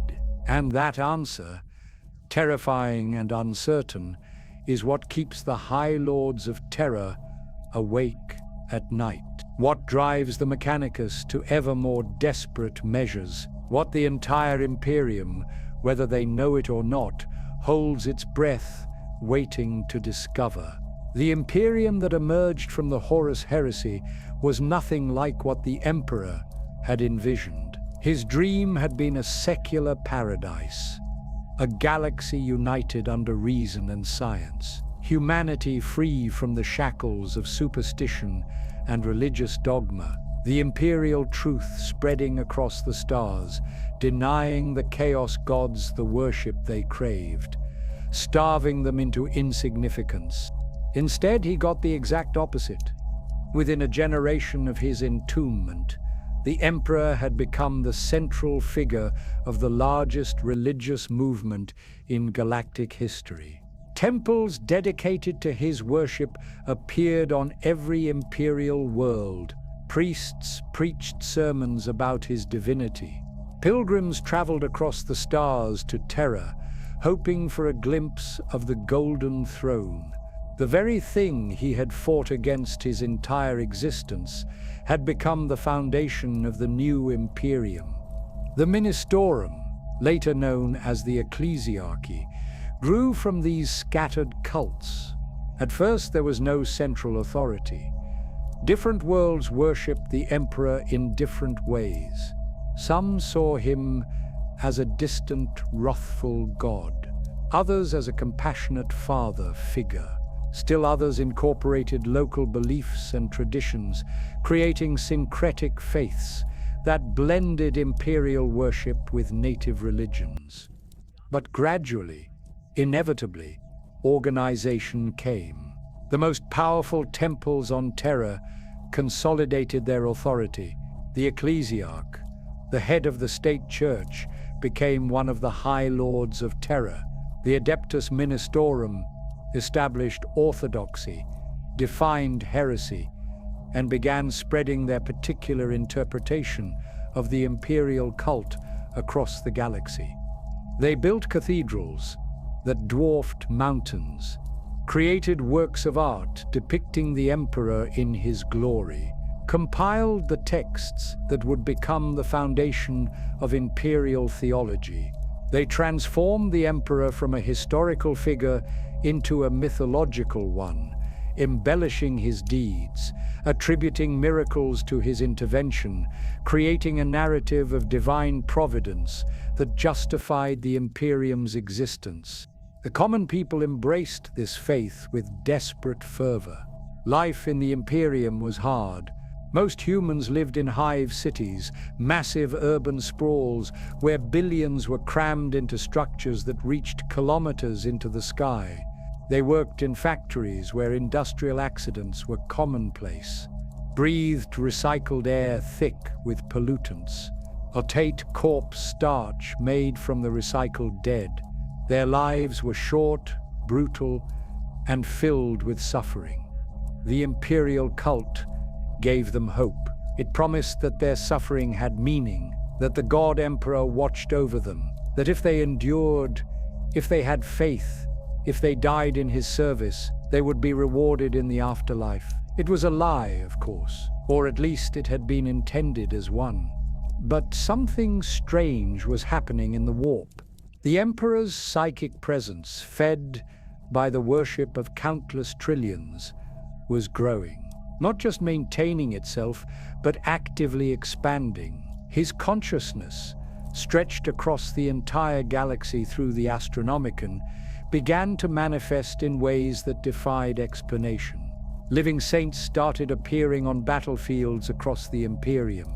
These were individuals, usually women, who were imbued with a fragment of the Emperor's power. They performed genuine miracles, healed the wounded with a touch, turned aside daemon blades with faith alone, led Imperial forces to impossible victories. When they fell in battle, their bodies would sometimes ignite with golden light, their souls ascending to stand at the Emperor's side.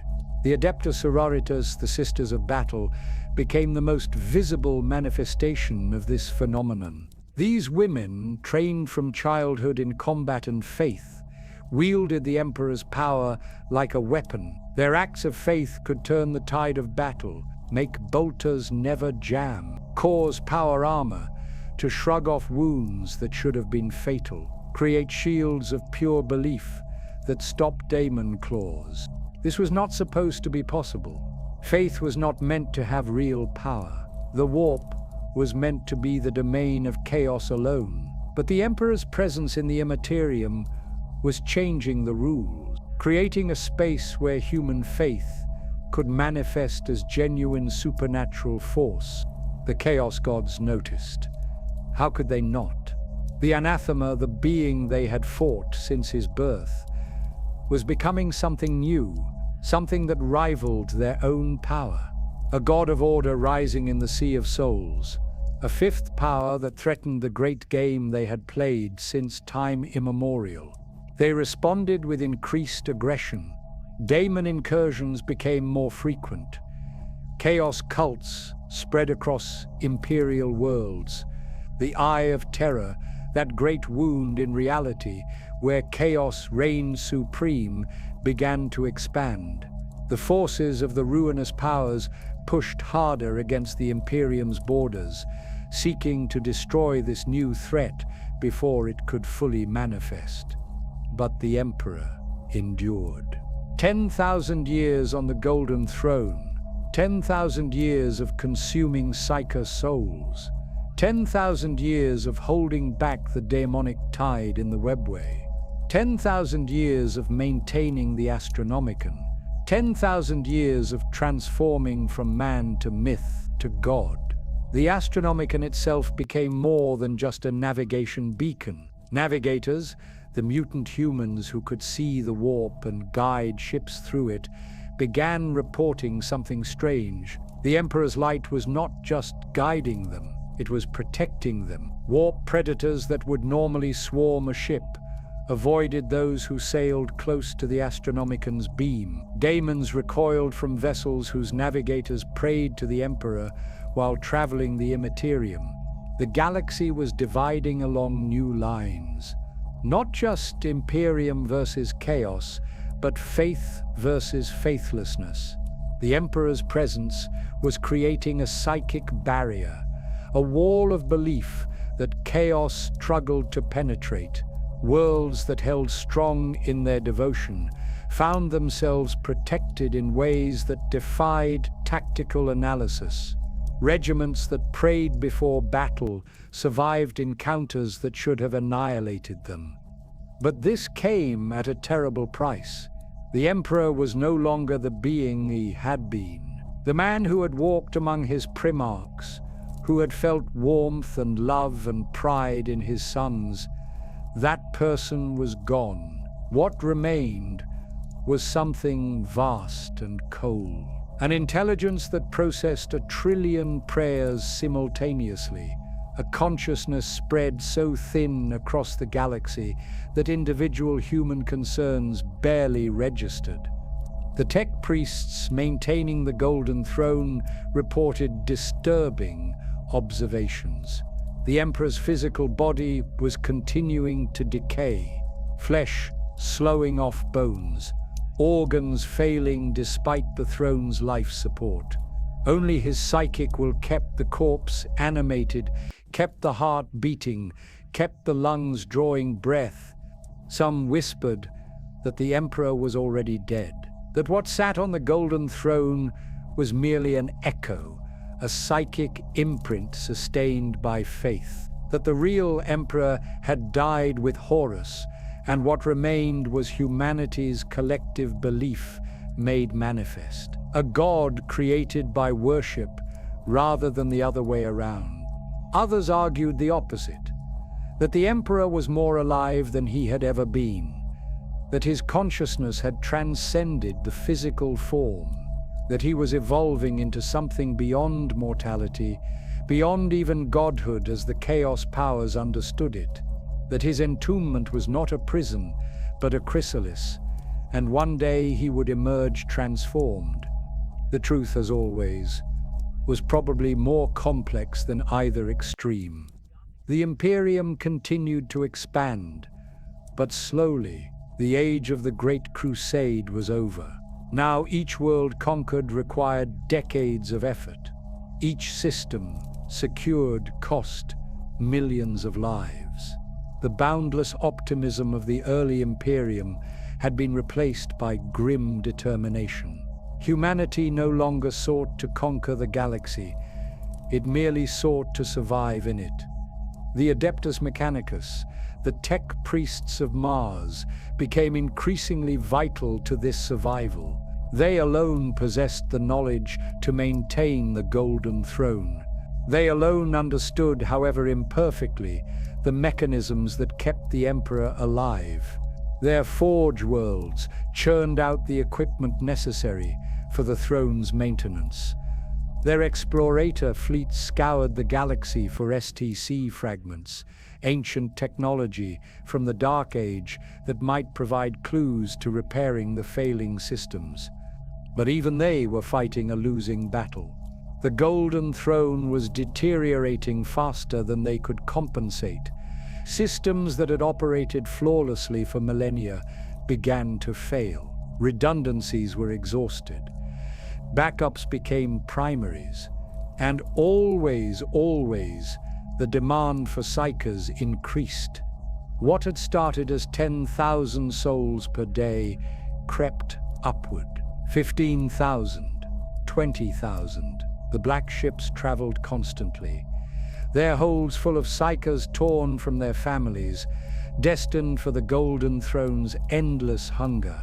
Entire generations grew up, knowing that any child who showed psychic potential would be taken away, never to return.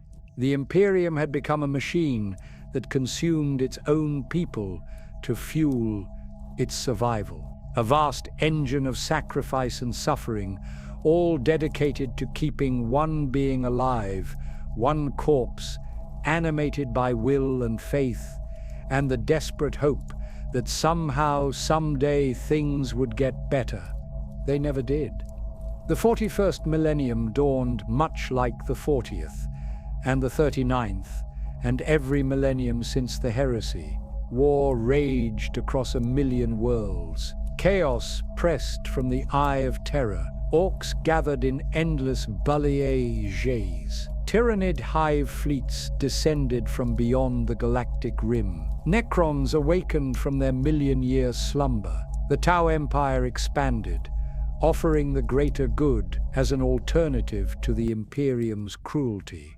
And through it all, the Emperor sat on his throne, silent, watching, enduring. His psychic presence spread across the galaxy like a web, touching every human soul, guiding every navigator, empowering every act of faith. He had become the Imperium in a very real sense, not its ruler, for he could no longer rule, but its foundation, its cornerstone, the single point upon which everything else balanced.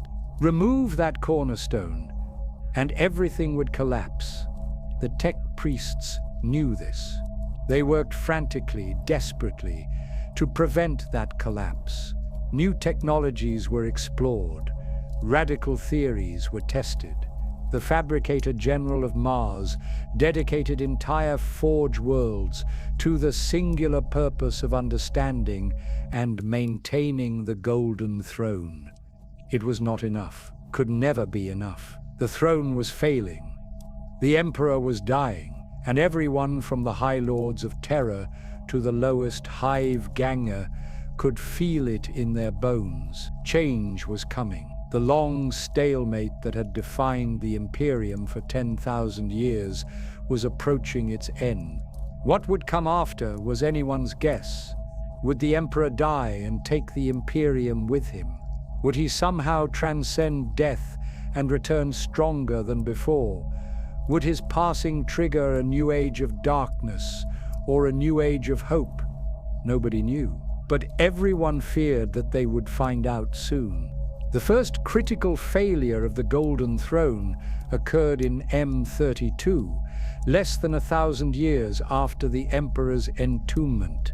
It was minor by the standards of what would come later. A psychic relay burned out. One of the countless systems that channeled the Emperor's will across the galaxy simply stopped functioning. The tech priests replaced it within hours, crisis averted. But they noticed something troubling in their post-incident analysis. The component that had failed was of Dark Age manufacture, irreplaceable. They had substituted it with the best approximation their forge worlds could produce. But the replacement was inferior, not by much. Perhaps only a few percentage points of efficiency, but inferior nonetheless. It was the first crack in the dam, the first sign that the Golden Throne was not eternal, that the Emperor's vigil would not last forever. The tech priests recorded the incident, classified it at the highest level, and prayed to the Omnissiah that it would be an isolated occurrence. It was not. By M35, failures were happening monthly, components burning out under the strain, psychic conduits overloading, life support systems degrading. Each time, the Mechanicus responded. Each time, they patched the damage, replaced the irreplaceable with lesser substitutes, kept the throne functioning through increasingly desperate measures. The pattern became clear. The Golden Throne was cannibalizing itself. Each repair weakened the overall system. Each replacement part introduced new inefficiencies. The throne was like a body fighting a disease, sacrificing peripheral systems to keep vital organs functioning, slowly consuming itself in a futile attempt to stave off the inevitable. The tech priests began to panic, though they would never use that word. They intensified their search for STC fragments, sent explorator fleets to the most dangerous regions of space, explored tomb worlds and ancient ruins, bargained with Xenos for pre-Imperial technology. Anything that might give them insight into how to properly maintain the Emperor's prison. They found some useful things: fragmentary data, partial schematics, pieces of the puzzle, but never enough, never the complete picture. The Golden Throne's construction had involved technologies that even the Mechanicus, with all their accumulated knowledge, could barely comprehend. Warp science and material engineering blended in ways that seemed to defy natural law. The Emperor himself had designed much of it, and he was no longer in a position to explain his work. Meanwhile, the demand for psychers continued to grow. The Scholastica Psychana, the institution responsible for training and sanctioning psychers, found itself unable to keep pace. The black ships scoured the Imperium constantly, but it was not enough. Worlds began to hide their psychers, unwilling to surrender them to Terra's endless hunger. The Inquisition responded with brutal crackdowns, but that only drove the problem underground. Some planets stopped reporting psyker births altogether. Inquisitors would arrive to find thriving witch cults, unsanctioned psychers running rampant daemon possessions occurring with alarming frequency. These worlds had to be purged, their entire populations exterminated to prevent the spread of chaos corruption. It was a waste of resources the Imperium could ill afford, but there was no alternative. The vicious cycle accelerated. More psychers needed for the throne. Fewer psychers available. Stricter enforcement driving more worlds to hide their witches. More demonic incursions requiring even more psychers to fight them. And always, the Golden Throne demanding more souls to consume. By Manub 40, the Adeptus Mechanicus was facing a crisis they could no longer ignore. The throne's deterioration had reached a critical threshold. Systems were failing weakly now. The replacements they installed lasted months instead of years. The psychic strain on the Emperor was visibly increasing. Sensors around the throne room detected spikes in warp activity. Reality was becoming thin in the palace depths. Worse still, the Webway breach was growing. The Emperor's psychic grip on the daemonic tide was weakening. Custodians reported increased daemon activity in the sealed tunnels. Sectors that had been secure for millennia were suddenly contested. The war that had raged since Magnus's folly was entering a new, more desperate phase. The Fabricator General of Mars convened an emergency conclave. Every Magos who had studied the Golden Throne was summoned. Every scrap of knowledge was pooled. They debated for months, running calculations, building simulations, exploring every possible solution. Their conclusion was unanimous and terrifying. The Golden Throne would fail, not might fail. Would fail, the only question was when. The optimistic projections gave it 5,000 years. The realistic ones suggested 2,000. The pessimistic estimates measured time in centuries. And the most radical voices, the ones who were immediately declared heretic and silenced, whispered that it might already be too late, that the throne had passed the point of no return, that they were simply watching the slow-motion collapse of a system that was already doomed. The High Lords of Terra received this report in silence. They sat in their chambers, these 12 individuals who ruled the Imperium in the Emperor's name, and contemplated the end of everything they knew. Without the Emperor, the Astronomican would fail. Without the Astronomican, the Imperium would fragment. Without the Imperium, humanity would fall to chaos, to Xenos, to the 1,000 threats that pressed against them from all sides. They made the decision to suppress the information. The common people could not know, could not be allowed to know. Panic would sweep across the Imperium. Faith would waver, and if faith wavered, the Emperor's presence in the warp might weaken further. It was a self-fulfilling prophecy they dared not risk. So they lied, told the Imperium that all was well, that the Emperor watched over them eternal and unchanging, that the Golden Throne would endure as it always had. They increased tithes of psychers, claiming it was for the endless wars against chaos. They diverted resources to Mars, officially for General Mechanicus projects. They did everything they could to buy time. But time was running out. Strange phenomena began occurring across the Imperium. Saints were appearing more frequently, but so were daemon incursions. The veil between reality and the warp was thinning everywhere. Psychically sensitive individuals reported dreams of a great light flickering. Astropaths went mad in increasing numbers, screaming about the Emperor's pain, his suffering, his slow dissolution. The Inquisition worked overtime to suppress these incidents. Entire populations were mind-wiped. Witnesses were disappeared. Evidence was destroyed. But you cannot hide the truth forever. Whispers spread through the underhives, through the military ranks, through even the ecclesiarchy itself. Something was wrong with the Emperor. Some claimed he was already dead, that what sat on the throne was merely an illusion maintained by the Mechanicus. Others said he was transcending, becoming a true god who would soon shed his physical form. Still others suggested that the Emperor wanted to die, that his continued existence was torture, that the Imperium's efforts to keep him alive were against his will.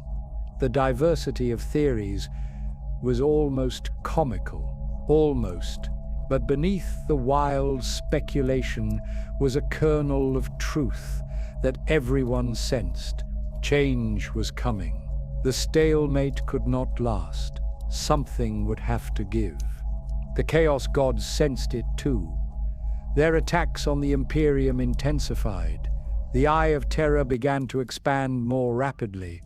Warp storms appeared in regions that had been stable for millennia. It was as if they could smell blood in the water, could sense that their ancient enemy was weakening.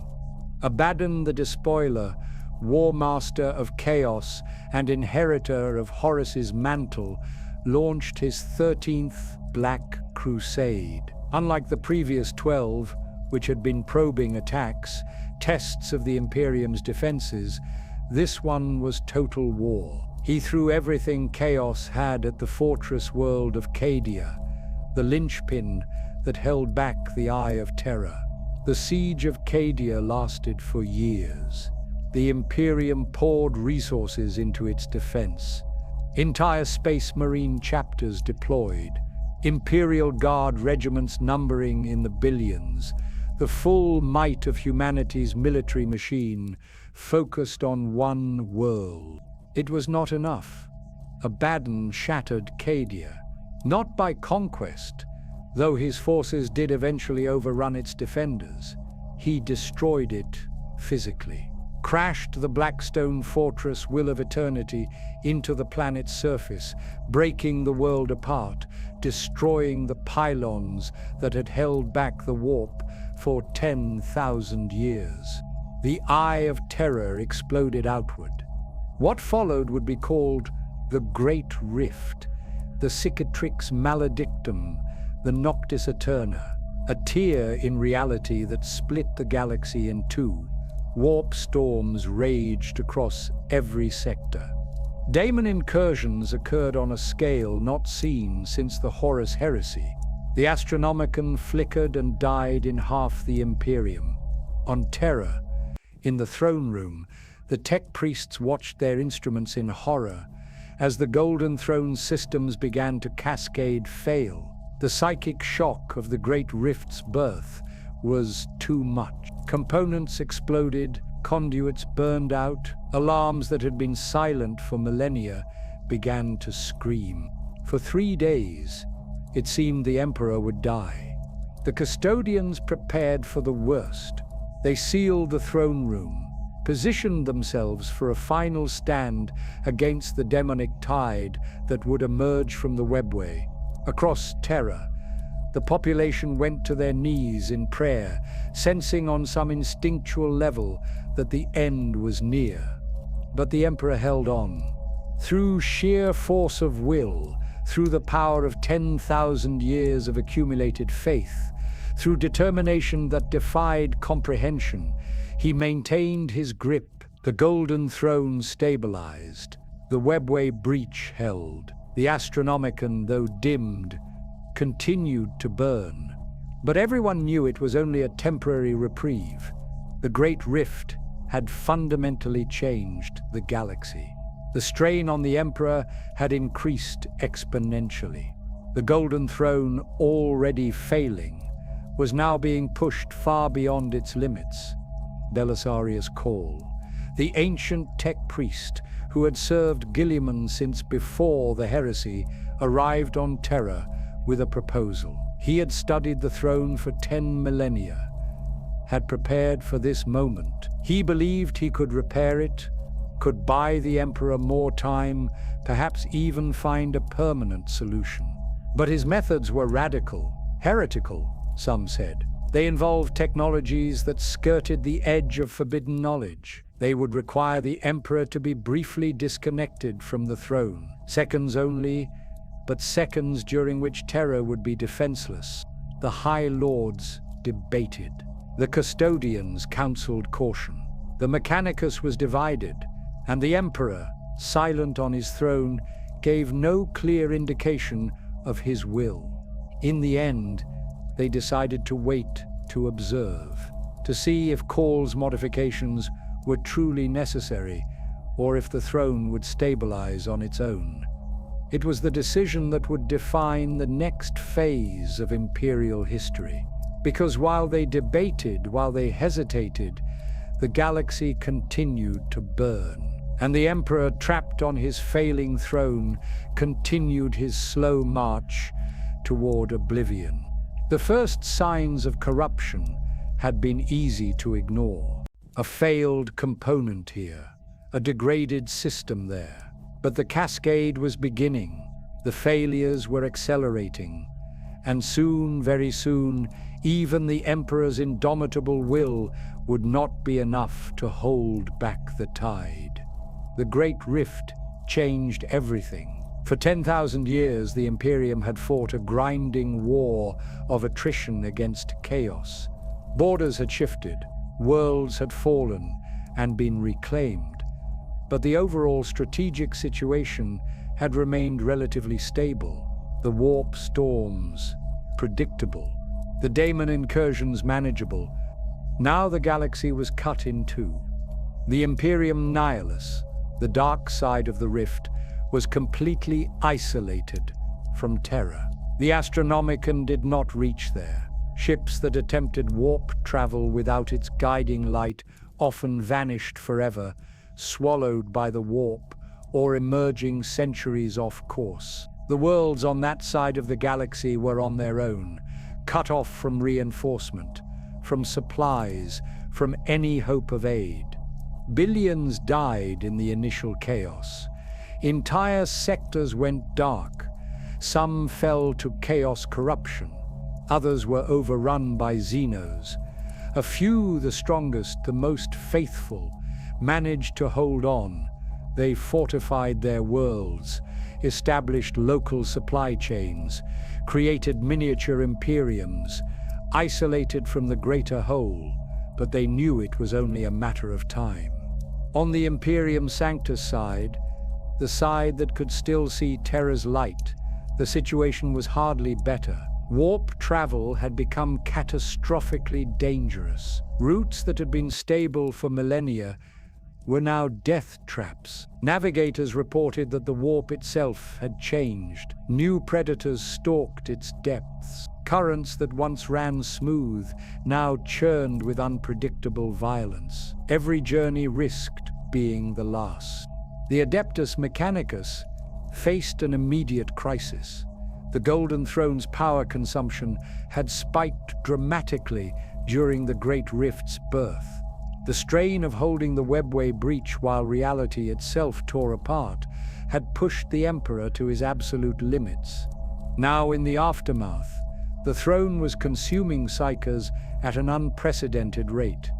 20,000 souls per day was no longer sufficient.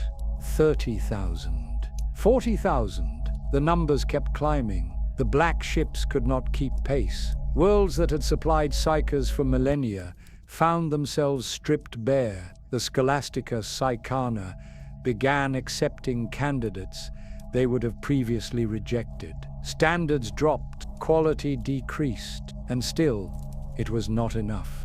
Desperate measures were proposed. Some radical inquisitors suggested forced psychic awakening programs, exposing entire populations to warp energy to trigger latent abilities. It would create thousands of new psychers, yes, but also thousands of daemon-possessed individuals. The collateral damage would be catastrophic. Others argued for reducing the Astronomican's output, dimming the beacon to conserve the Emperor's strength. But that would make warp travel even more dangerous, would effectively cut off more of the Imperium. The cure would be worse than the disease. The tech priests fell into two camps. The conservatives insisted on maintaining current procedures. Keep the throne functioning as it had for 10 millennia. Trust in the Emperor's strength to endure. The radicals, led by Call, argued for fundamental changes, experimental technologies, forbidden knowledge. Anything to buy more time. The debate raged in the high councils of Mars, and while they argued, the Golden Throne continued to fail. But something else was happening, something the tech priests noticed but could not explain. The Emperor's psychic presence was changing, growing stronger in some ways, even as his physical form weakened. The Astronomican, despite the increased strain, was actually burning brighter in certain wavelengths. Saints were manifesting more frequently. Miracles were becoming commonplace. It was as if the Emperor was shedding his physical nature, transitioning from a being anchored in reality to something that existed primarily in the warp. The faith of trillions was feeding this transformation, empowering him even as his body decayed. Some saw this as hope. Perhaps the Emperor did not need to die. Perhaps he could transcend mortality entirely, become a true god of the warp, protect humanity from beyond the veil of reality. The ecclesiarchy embraced this interpretation, preached that the Emperor was ascending, that his transformation was the fulfillment of divine prophecy. Others were horrified. The Emperor had fought against becoming a warp entity. His entire existence had enforced the Imperial truth to prevent exactly this outcome. Becoming a god of faith, sustained by worship, was everything he had opposed. It was a betrayal of his vision, his philosophy, his life's work. But perhaps it was also the only way humanity could survive. The Chaos Gods certainly seemed to think so. Their response to the Emperor's growing power was immediate and overwhelming. Daemon incursions increased 100-fold. Chaos cults spread like plague across Imperial worlds. The forces of the ruinous powers threw themselves at the Imperium with renewed fury. It was no longer simply about conquest. It was about survival. The Chaos Gods recognized the threat. A god of order, rising in the warp, a power that could rally humanity, could provide genuine protection against chaos, could upset the great game they had played since the war in heaven. They had to destroy the Emperor before he fully manifested, before he became something that could challenge them on equal terms. The war intensified beyond anything seen since the heresy. Daemon worlds appeared overnight. Entire sectors fell to warp storms that lasted years. Reality itself became fluid in many regions. Planets would translate into the warp, their populations transformed into slavering chaos worshippers. Others would be physically invaded by legions of daemons pouring from tears in the veil. The Space Marines bore the brunt of the fighting. These superhuman warriors, created from the Emperor's own genetic template, were stretched to their breaking point. Chapters that had stood for 10,000 years were annihilated in single campaigns. Others were corrupted, falling to chaos despite centuries of loyal service. But reinforcements were coming. Belisarius Caul's greatest work was finally revealed.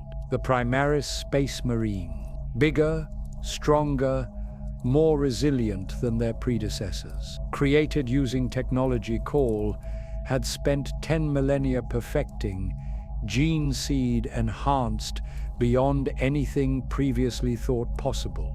Robert Guilliman led them. The Avenging Sun, the last loyal Primarch, awakened from his millennia-long stasis by the power of the Eldar death god Yinad. He had stood before his father's throne, had communed with the being the Emperor had become, and he had emerged, changed, hardened, determined to save the Imperium, even if it meant transforming it beyond recognition. Guilliman's indomitous crusade burst forth from Terra like a cleansing fire.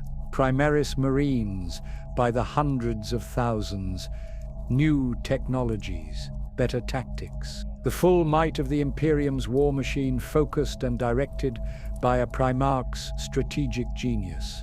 They reconquered worlds, pushed back the tide of chaos, established new supply routes across the Great Rift. For the first time in 10,000 years, the Imperium was not merely surviving, it was fighting back. But Guilliman knew the truth, had seen it in his father's eyes during their communion. This was a temporary victory, a brief respite. The fundamental problem remained unsolved. The Golden Throne was failing. The Emperor was dying, and when he finally fell, no amount of Primaris Marines or strategic brilliance would save humanity from the darkness. Guilliman returned to Terra repeatedly, consulted with the tech priests, reviewed Caul's proposals, examined the throne himself with instruments that had not existed since the dark age of technology. Each visit left him more convinced that they were running out of time. The Primarch began making contingency plans, establishing strongholds throughout the Imperium, creating redundant supply chains, building fortress worlds that could survive even if cut off from Terra.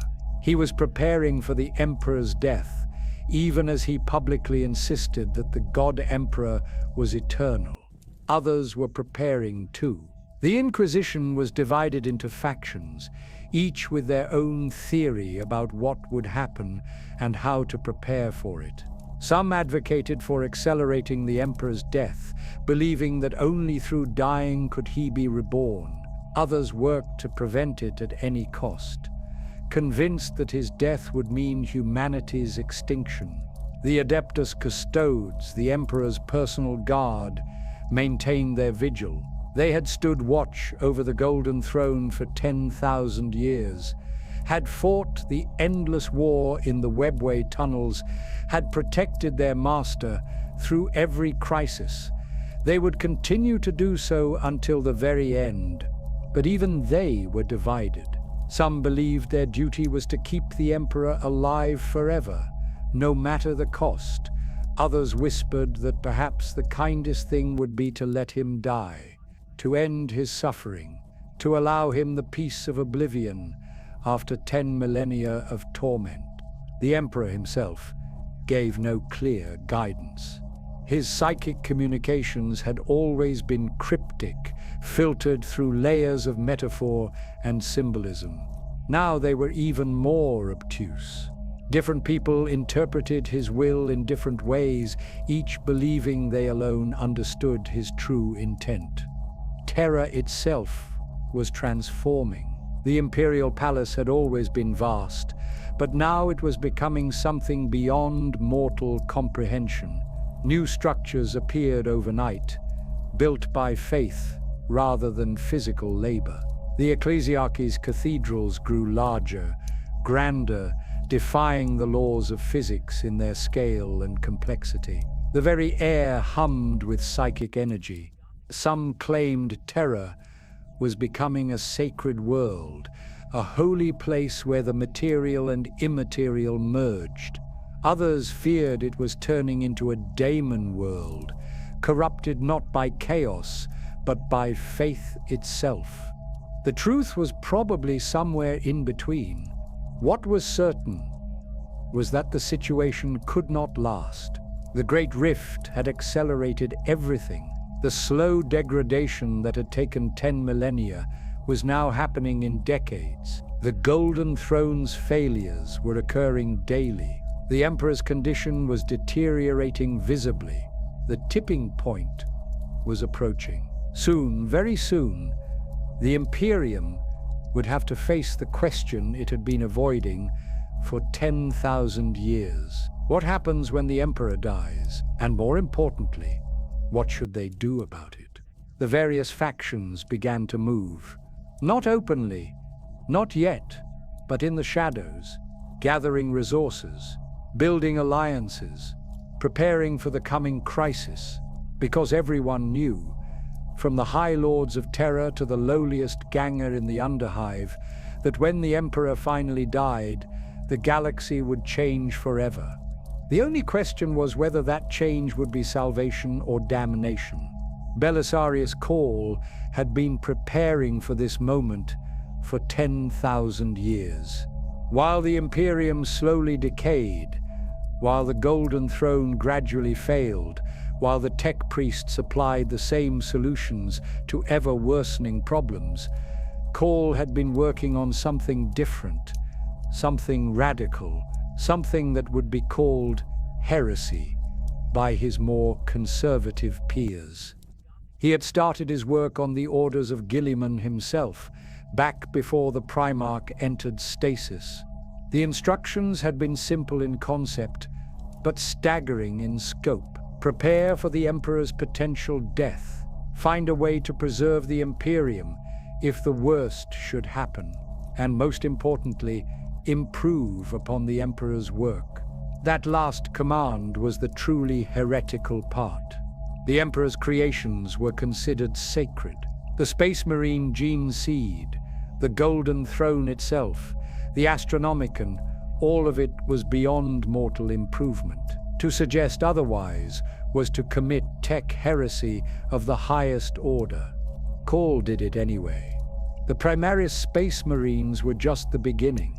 Larger, stronger, more resistant to chaos corruption than the original Astartes. Some called them an abomination, a bastardization of the Emperor's perfect work. But they were also undeniably superior in almost every measurable way. And the Imperium, facing extinction, could not afford to reject superior weapons on the grounds of tradition. But Cawl had not stopped there. He had studied the Golden Throne itself, spent millennia analyzing its systems, understanding its function, identifying its weaknesses. He had consulted texts that predated the Imperium, had recovered STC fragments from the dark age of technology, had even, though he would never admit this publicly, examined Xeno's technology for inspiration.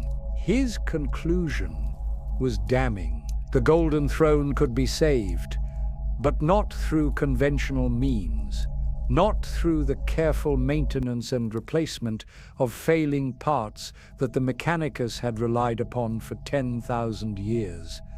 That approach was doomed to failure, had always been doomed to failure. What was needed was fundamental reconstruction, tearing down the throne to its core components and rebuilding it with modern understanding. Incorporating technologies that had been developed in the millennia since its creation, creating not a replica of the Emperor's work, but an improvement upon it. The very idea was anathema to most tech priests. The machine spirits would reject such modifications. The sacred systems would fail if altered. The Emperor himself would be offended by such presumption. Call disagreed. He argued that the Emperor had created the Golden Throne as a tool, not a religious artifact, that he would approve of any modification that improved its function, that clinging to the original design while it failed was the true heresy, not attempting to save it through innovation. The debate split the Mechanicus. The Fabricator General of Mars sided with the conservatives, declared Call's proposals too dangerous to implement, forbade any fundamental alterations to the throne's structure. Call ignored him. He had been ignoring superior authority for 10,000 years. One more prohibition meant nothing. In secret workshops, scattered across a dozen forge worlds, he began building components, test systems that could replace the throne's failing mechanisms, psychic amplifiers that could better channel the Emperor's power, life support systems designed with 10 millennia of medical advancement behind them. Each piece was tested exhaustively. Call could not afford failure. If his modifications damaged the throne, if they somehow worsened the Emperor's condition, he would be responsible for the destruction of humanity. The weight of that responsibility would have crushed a lesser being. Call was not a lesser being. He was perhaps the most brilliant tech priest who had ever lived, and he was utterly convinced that he was right. But he was not the only one pursuing radical solutions. The Eldar had their own plans. The Ynnari, followers of the nascent god of death Ynnead, believed that the Emperor's death was not just inevitable but necessary, that his passing would feed their god's awakening, that together the Emperor reborn and Ynnead ascendant could defeat chaos permanently. They approached Guilliman with this proposal, offered an alliance. The Eldar would help guide the Imperium through the Emperor's death and rebirth, would share their knowledge of the Webway, would stand alongside humanity against chaos. All they asked in return was that the Imperium not interfere when the moment came, that they let the Emperor die. Guilliman listened, considered, and ultimately refused. He could not, would not, be party to his father's death. No matter how logical the Eldar's arguments, no matter how appealing their promises, some lines could not be crossed. But he did not reject the alliance entirely. The Eldar knew things about the warp that humanity had forgotten. Their understanding of psychic phenomena surpassed even the Emperor's. In some ways, they could be useful, as long as their goals aligned with the Imperium's survival. Meanwhile, other factions were pursuing their own desperate solutions.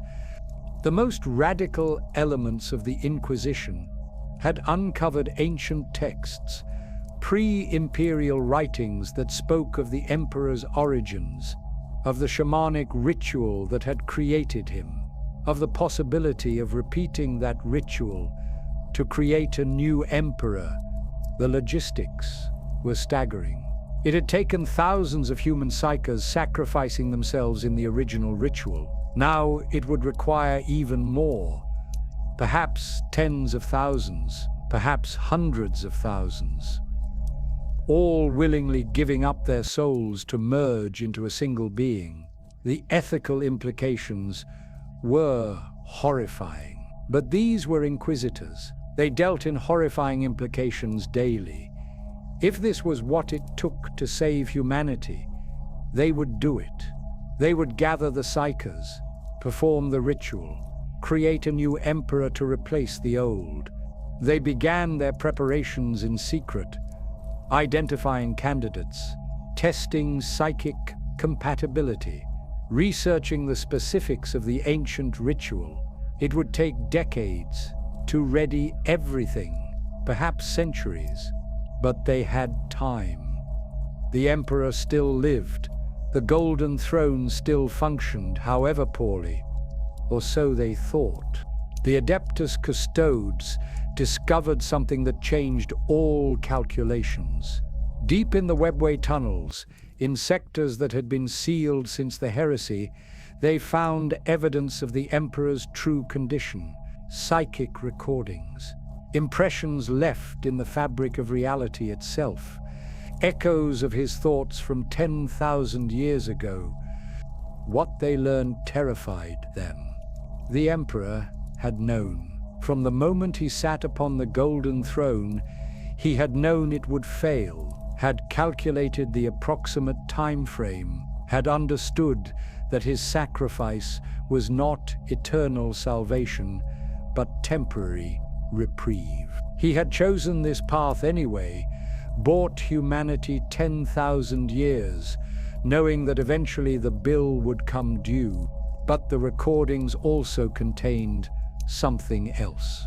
Instructions, contingencies, plans for what should happen when the throne finally failed.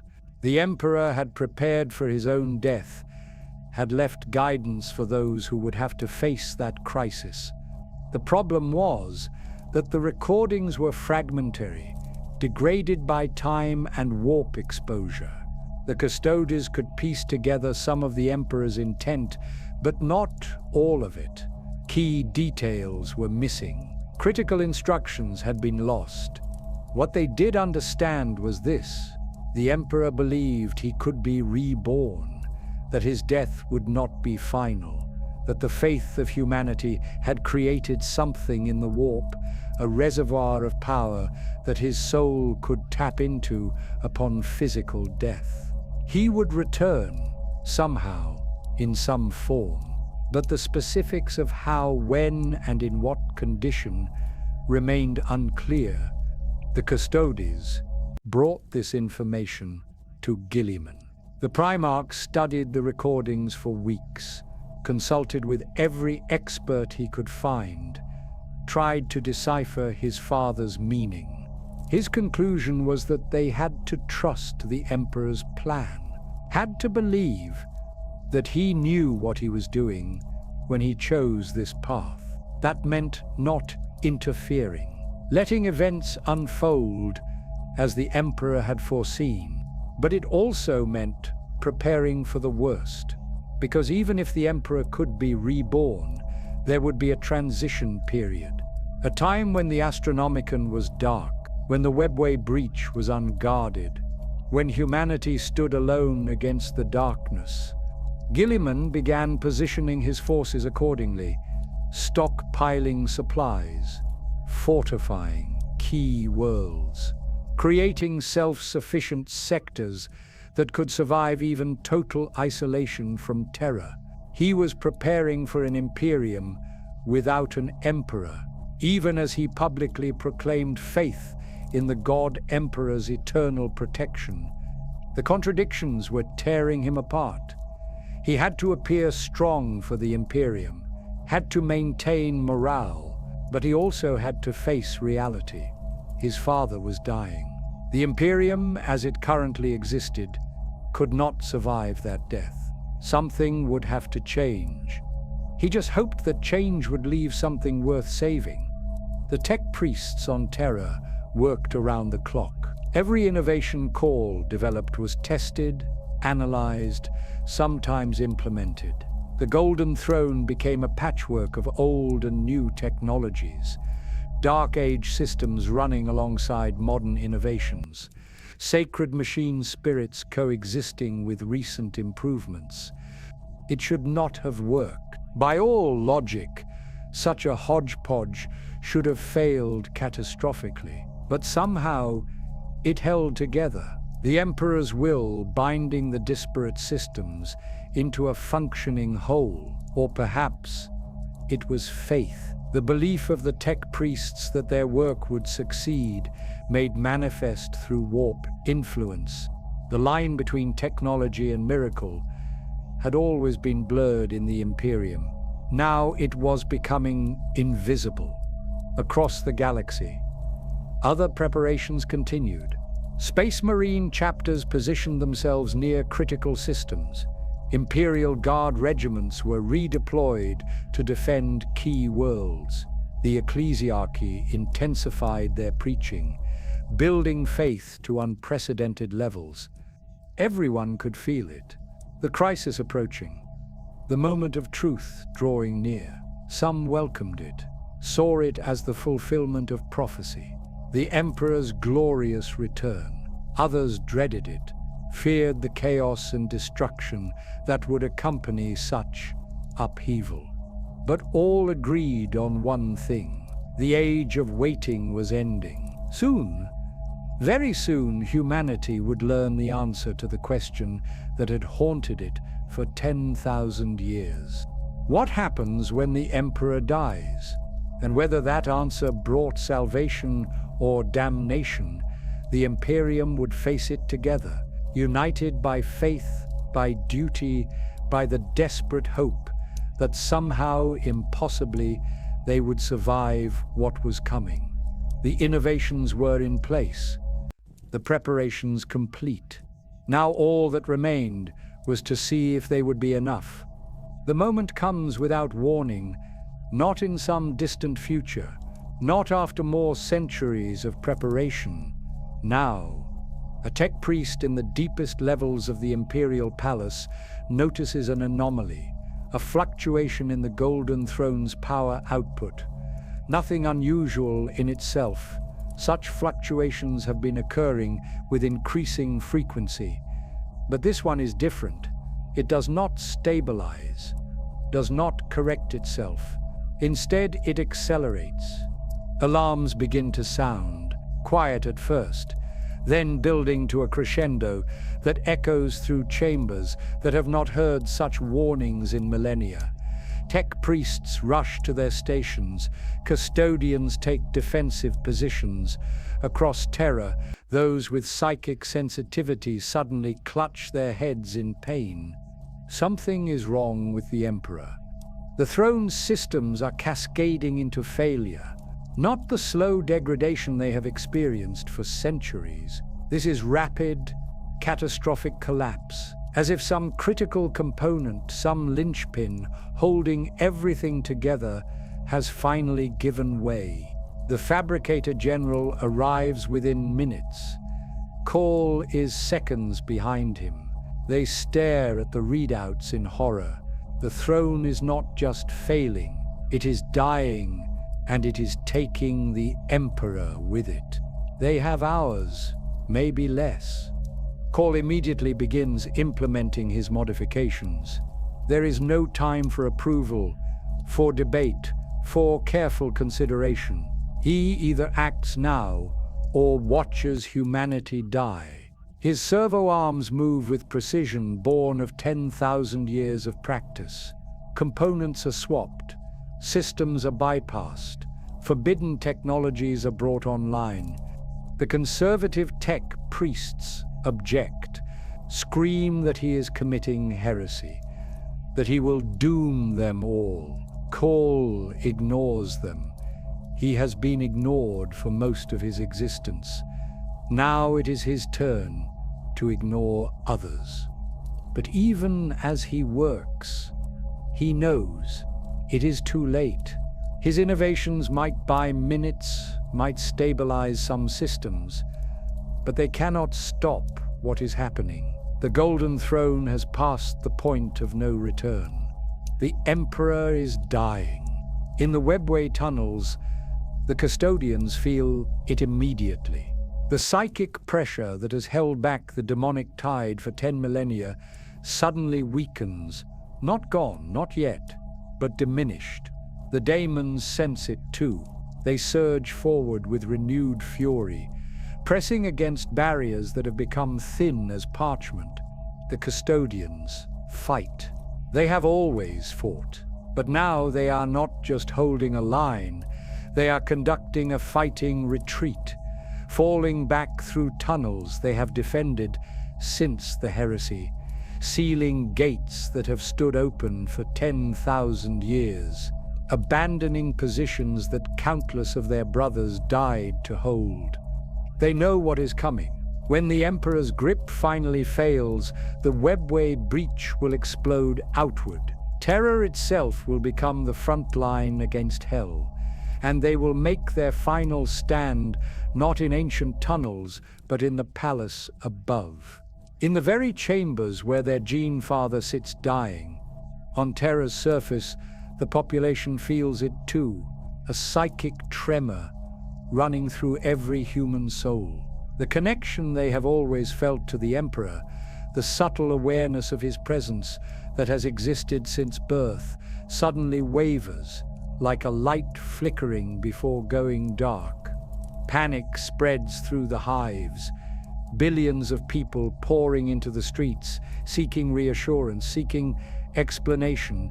The ecclesiarchy tries to calm them, tells them to have faith, that the Emperor watches over them still, but their words ring hollow even to themselves. The Adeptus Ministorum knows the God Emperor is failing. In orbit, the Imperial Navy goes to full alert. Every ship, every defense platform, every orbital battery prepares for battle. They do not know what they will be fighting, but they know it is coming. Guilliman receives the news while campaigning in Segmentum Pacificus. For a moment he simply stands there, frozen, processing the implications. His father is dying. The being who created him, who gave him purpose, who sacrificed everything for humanity's survival, is finally succumbing to wounds 10,000 years old. He immediately orders his fleet to Terra, knows he will not arrive in time. The warp journey will take weeks, even at best speed.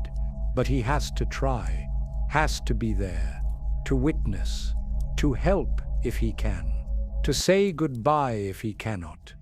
The Primarch of the Ultramarines, Lord Commander of the Imperium, Gene, son of the Emperor, allows himself one moment of grief.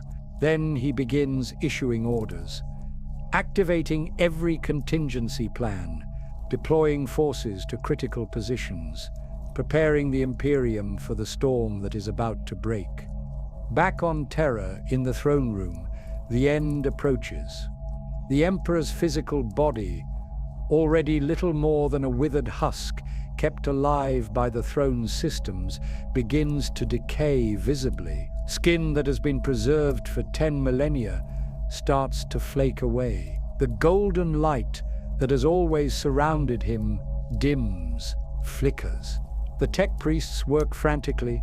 Call's modifications are having some effect, buying minutes, but they can all see it is not enough. The throne's core systems are offline. The life support is failing. The psychic amplifiers are burning out one by one. And then something unexpected happens. The Emperor speaks, not through psychic communion, not through cryptic visions or symbolic dreams, actual words. His voice, unused for 10,000 years, cracked and weak, but unmistakable. Everyone in the throne room freezes. he speaks a single sentence, and that sentence changes everything. Different accounts record different words. Some claim he said it was time, others that he spoke of rebirth. Still others insist he gave a warning, a final instruction for what must be done. The exact words are lost in the chaos of the moment, but the meaning is clear. The Emperor is not fighting his death. He is accepting it, embracing it. This is not system failure causing his decline. This is choice. The realization hits the assembled witnesses like a physical blow. The Emperor wants to die, perhaps has wanted to for millennia. The Golden Throne was not just a prison. It was a test, a trial he imposed upon himself. And now, finally, he has decided it is time to end it. Cole immediately ceases his modifications. If this is the Emperor's will, he will not interfere. The other tech priests follow suit. They disconnect their instruments, step back from the throne, bear witness to what is happening. The custodians in the throne room kneel. These warriors who have stood guard for 10,000 years, who have never wavered, who have endured horrors beyond imagination, they kneel before their dying master and lower their heads in respect. The Emperor's psychic presence begins to withdraw from the physical world. The Astronomican, visible across half the galaxy, suddenly dims. Navigators everywhere cry out as their guiding light flickers. Ships throughout the Imperium find themselves adrift in the warp, their pilots temporarily blinded.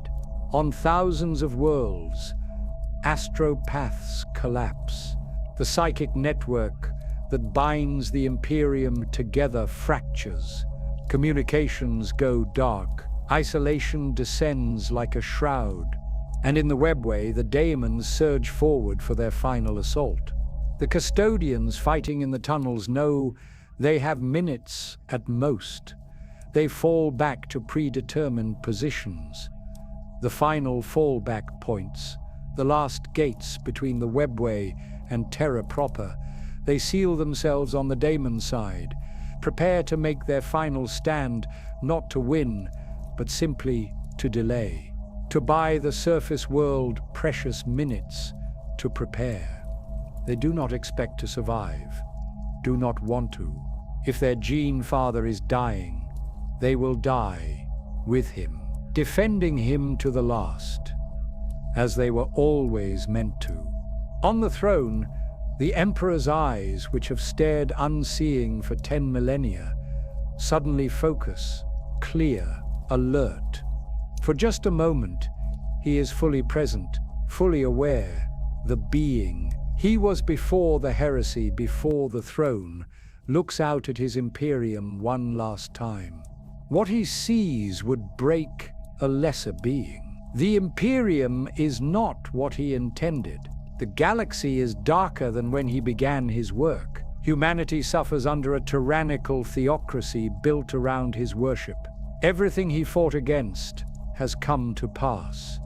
But he also sees the faith, the devotion, the trillions who pray to him daily, who find strength in his name, who face impossible odds with courage drawn from belief in his protection.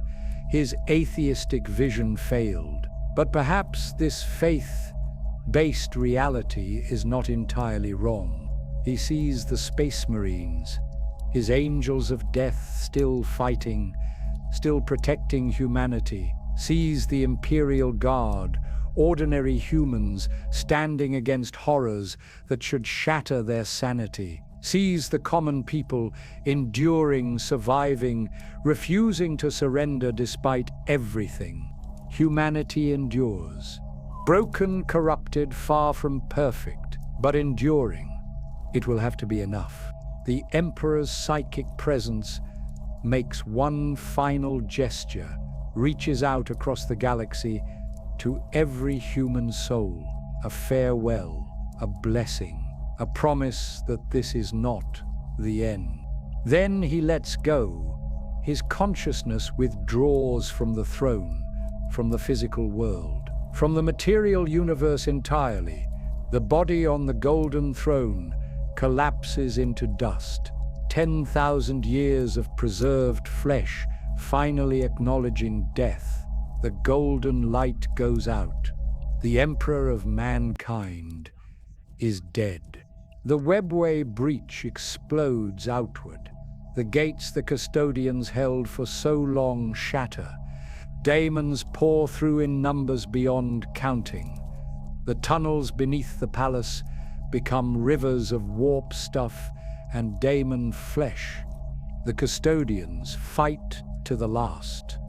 They die as they lived, in service to the emperor. Their last thoughts are of duty fulfilled. On the surface, reality tears. The palace shakes. The ground splits open. Warp rifts appear in the halls where the emperor once walked. Daemons manifest directly into real space, bypassing all defenses, emerging in the heart of humanity's most sacred site. Terra is under siege. Not from without this time, but from within. From below, from the wound that has festered beneath it for 10,000 years, finally bursting forth in all its horror.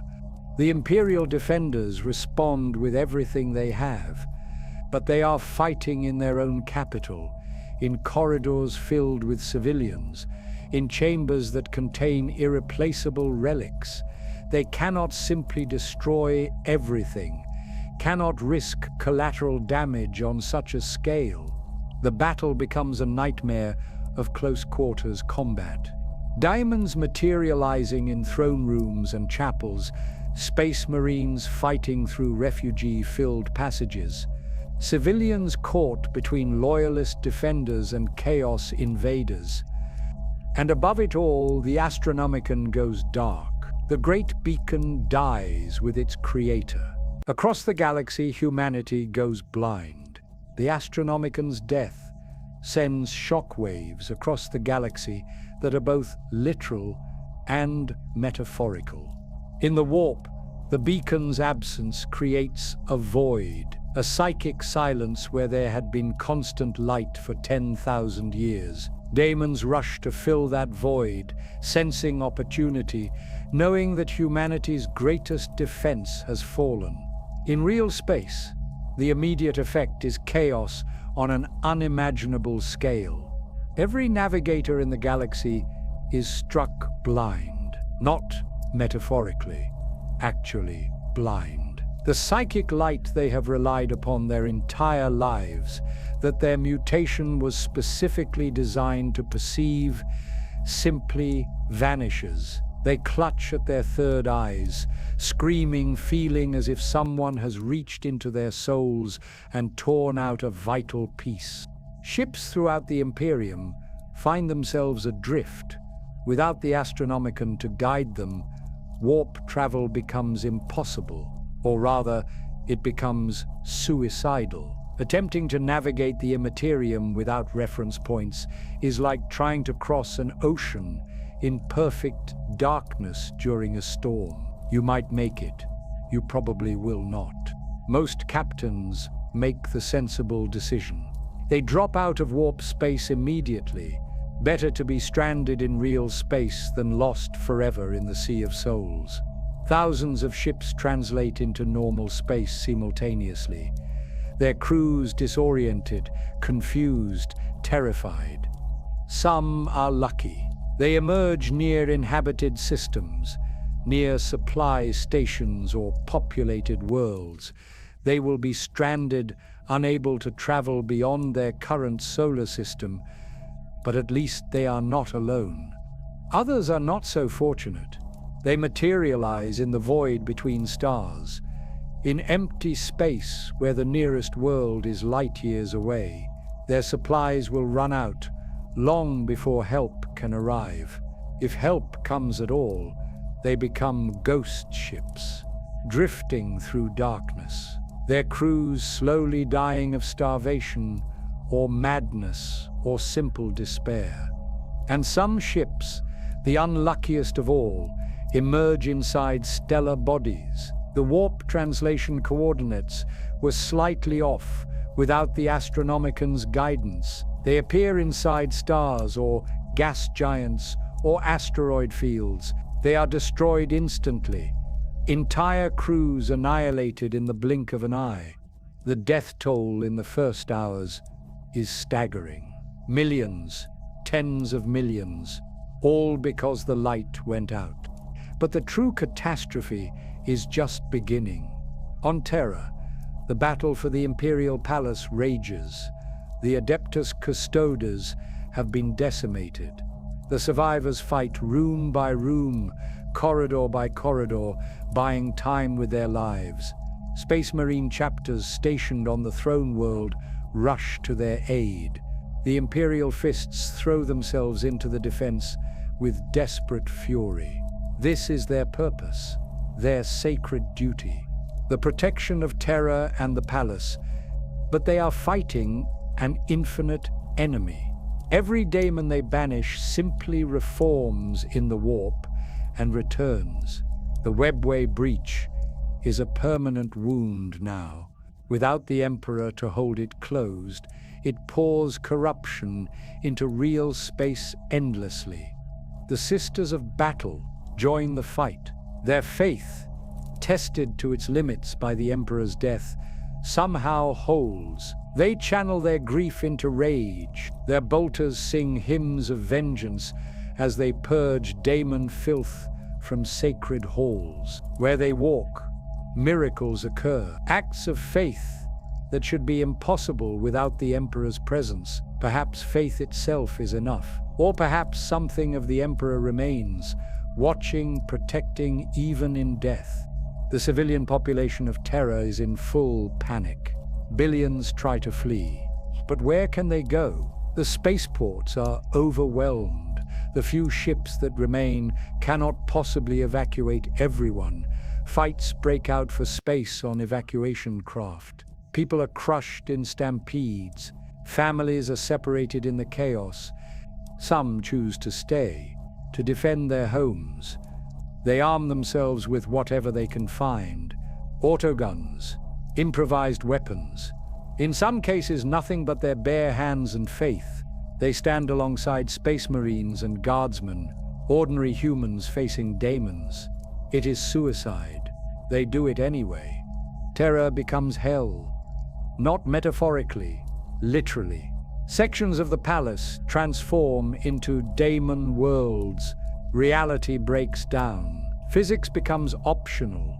Impossible geometries appear in corridors that have stood unchanged for millennia. Time flows differently in different chambers. Those who wander into the wrong section may emerge decades later or centuries earlier, or not at all. The High Lords of Terra attempt to maintain order, to coordinate the defense. But their authority is fracturing. Some flee, abandon their posts to save themselves. Others hunker down in fortified positions, protecting themselves while leaving others to die. Only a few remain at their posts, continue to lead, continue to fight. The Imperium's command structure begins to collapse. Without the Emperor, without clear leadership, every sector makes its own decisions. Some declare independence, claim that without the Emperor they owe Terra no loyalty. Others double down on faith, insist that the Emperor will return, that this is a test of devotion. Civil war erupts on hundreds of worlds simultaneously. Factions that have simmered for millennia boil over. Old grudges resurface. Succession disputes turn violent. The Imperium, held together by the Emperor's will and Terra's authority, fragments like glass struck by a hammer. The Adeptus Mechanicus faces its own crisis. Mars, the red planet, has always existed in tension with Terra, technically separate but bound by treaty and mutual need. Now, with Terra falling, the fabricator general must decide. Does he send aid? Commit Mars's forces to a likely doomed defense? Or does he preserve his strength, ensure the Mechanicus survives even if the Imperium does not? He chooses pragmatism, sends token forces to Terra, enough to show support, but not enough to materially change the outcome. Mars will endure, will preserve technology and knowledge, will be ready to rebuild whoever ultimately wins. It is a betrayal, subtle, couched in diplomatic language, but a betrayal nonetheless. The Space Marine chapters face impossible choices. Their oaths are to the Emperor, but the Emperor is dead. Do those oaths still bind? Some chapter masters decide yes. They rush to Terra's defense, knowing it is probably futile, but unable to abandon their sacred duty. Others decide that the Emperor's legacy matters more than Terra itself. They withdraw to protect their recruiting worlds, their gene seed stocks, their chapter monasteries. They will preserve the Emperor's angels even if they cannot save his throne world. And some turn, not to chaos, but to independence. They declare that they will protect humanity in their own way, without Terra's interference, without the High Lord's corruption. They become renegades, not traitors, but no longer loyal to the Imperium as it exists. The fracturing spreads. The Astra Militarum regiments stranded across the galaxy must choose their own paths. Some maintain discipline, continue their missions even without support from Terra. Others break down. Desertion becomes rampant. Soldiers who have fought for decades decide they would rather die at home than on some distant battlefield for a dead emperor. The ecclesiarchy faces a crisis of faith that threatens its very foundation. The god emperor is dead. The central tenet of their religion, his eternal protection, has been proven false. Some priests lose faith entirely, abandon their posts, become hollow shells going through motions they no longer believe in. Others double down, insist that this is prophecy fulfilled, that the Emperor's death was foretold, that his resurrection is imminent. They preach with renewed fervor, trying to hold their flocks together through sheer force of belief. And some embrace heresy, decide that if the Emperor can die, he was never truly divine. They turn to other powers. Chaos whispers in their ears, offers certainty where faith provides only doubt. Too many listen. Across the galaxy, chaos makes its move. The Chaos Space Marine warbands that have lurked in the eye of Terra for 10 millennia surge forth. Abaddon the Despoiler leads the largest Black Crusade in history, not aimed at Cadia this time. Cadia is already destroyed. This crusade targets Terra itself. Daemon Primarchs manifest in real space without opposition. Magnus the Red appears above Prospero, claiming his homeworld. Mortarion descends on Ultramar, seeking revenge against Guilliman. Fulgrim stalks the Webway, hunting the Aeldari, who have long eluded him. The four Chaos gods laugh. Their ancient enemy is fallen. The anathema is dead. The galaxy is theirs for the taking. But something is wrong. They can feel it in the warp. The Emperor's presence has not disappeared. It has transformed, scattered, diffused across the immaterium like vapor. His soul did not dissolve into the warp as they expected. It persists, gathering, coalescing, preparing for something. They do not understand what. Not yet, but it troubles them, makes them hesitate even in their moment of victory. That hesitation saves humanity. Because while the Imperium fractures, while Terra burns, while chaos advances, resistance forms, not centrally directed, not coordinated, but spontaneous, organic, rising from a million worlds simultaneously. Humans who refuse to surrender, who cling to faith, even when faith seems lost, who fight not because they expect to win, but because surrender is unthinkable. They are not enough to stop chaos, not even close, but they slow it, create pockets of resistance, buy time. Time for what? They do not know. But they fight anyway, because that is what the Emperor taught them. That is what 10,000 years of sacrifice demonstrated. Humanity endures, even when all hope is lost, even when death is certain, they endure. Guilliman, racing toward Terra, receives reports of the collapse. Each message is worse than the last. He wants to despair, wants to rage against the dying of the light, but he is a Primarch. He was made to lead, to inspire, to find victory in impossible circumstances. He begins broadcasting. His voice, amplified by the most powerful Vox systems in the Imperium, reaches across the fragmented sectors. He speaks of duty, of honor, of the Emperor's sacrifice, and what it means. He reminds humanity why they fight, what they are protecting. His words cannot stop the collapse, cannot repair the shattered Imperium, but they slow it, give people something to hold on to, a reason to keep fighting when reason itself has abandoned them. The Primarch knows he cannot save Terra.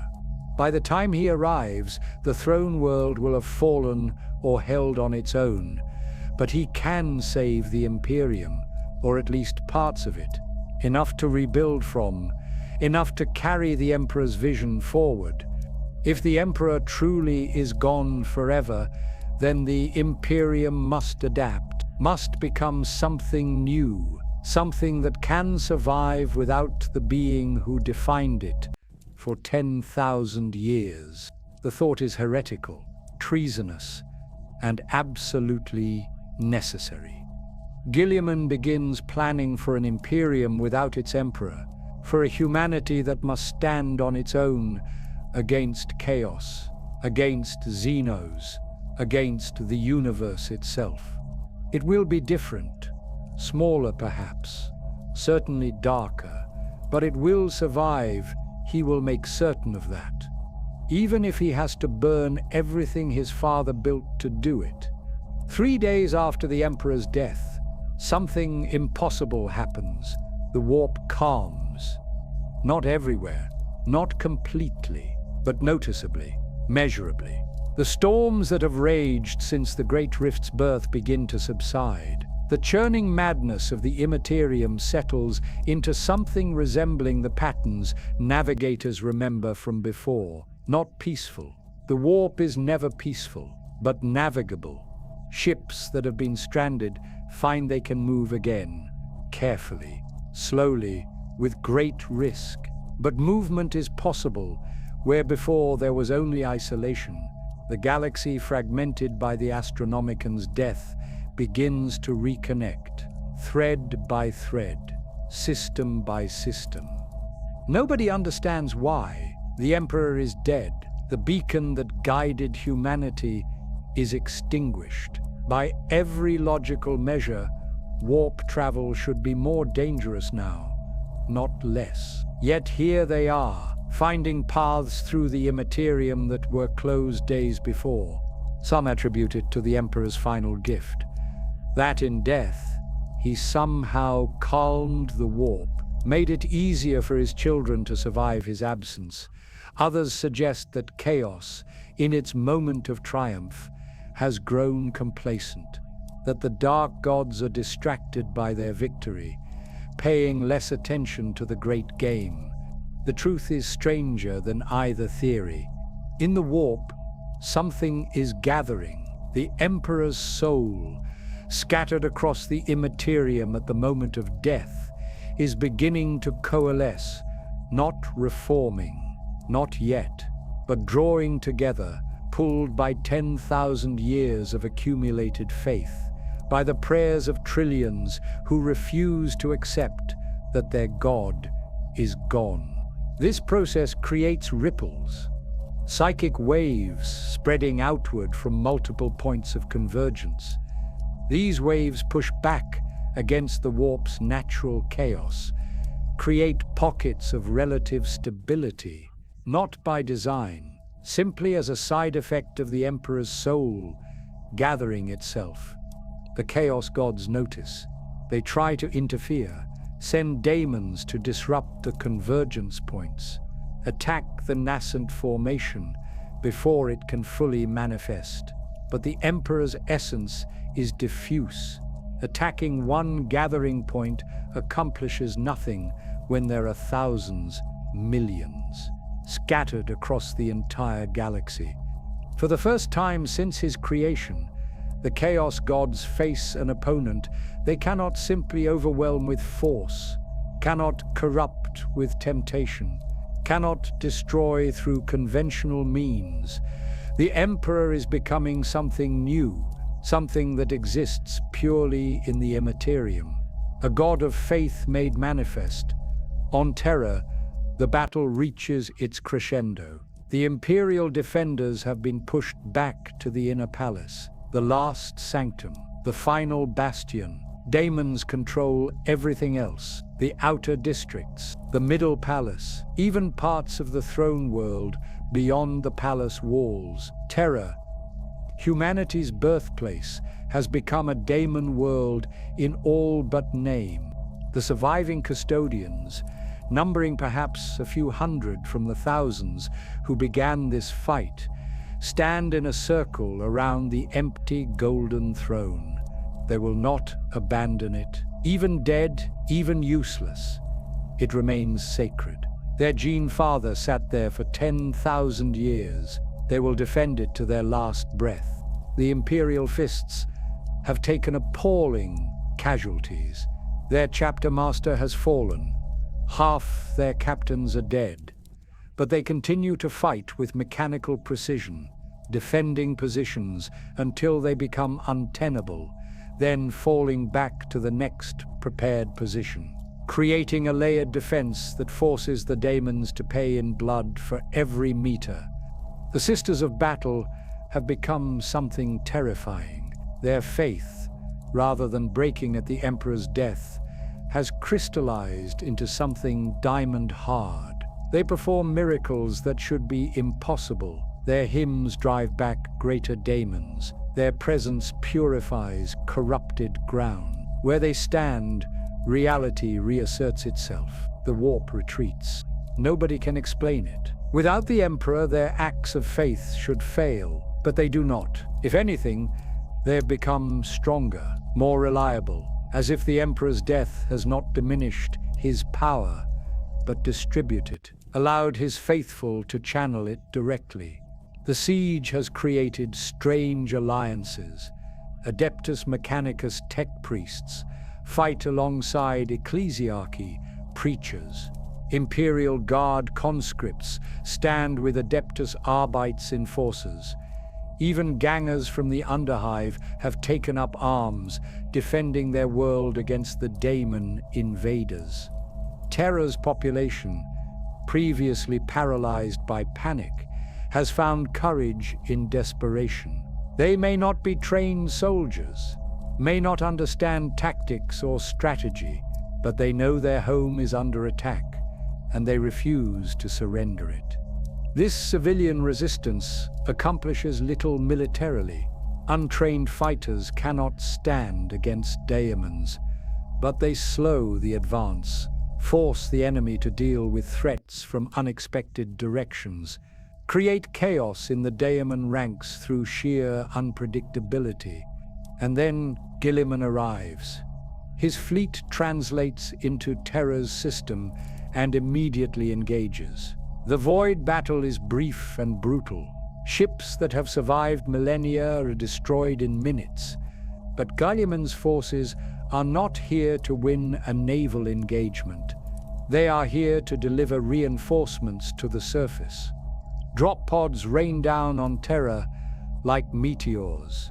Thunderhawks scream through the atmosphere.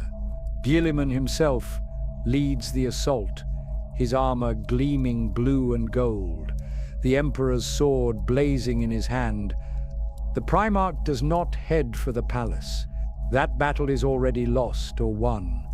Instead, he strikes at the Webway breach itself.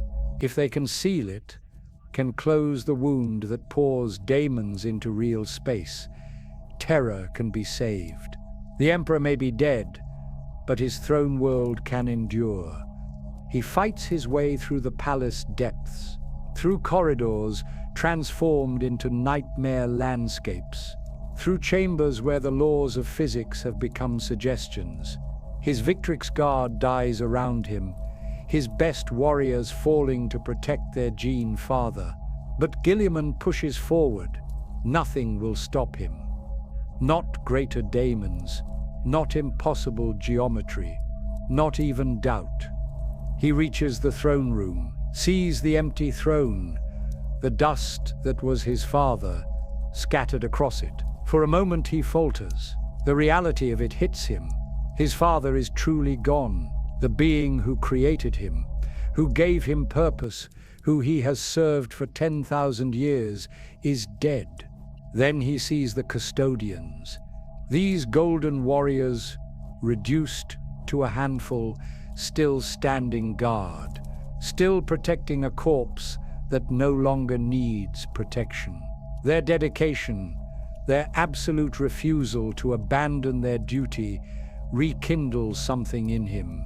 Guilliman moves to the Webway gate, can see the endless tide of daemons pouring through, feels the warp pressing against reality, trying to expand the breach, to turn Terra into another eye of terror.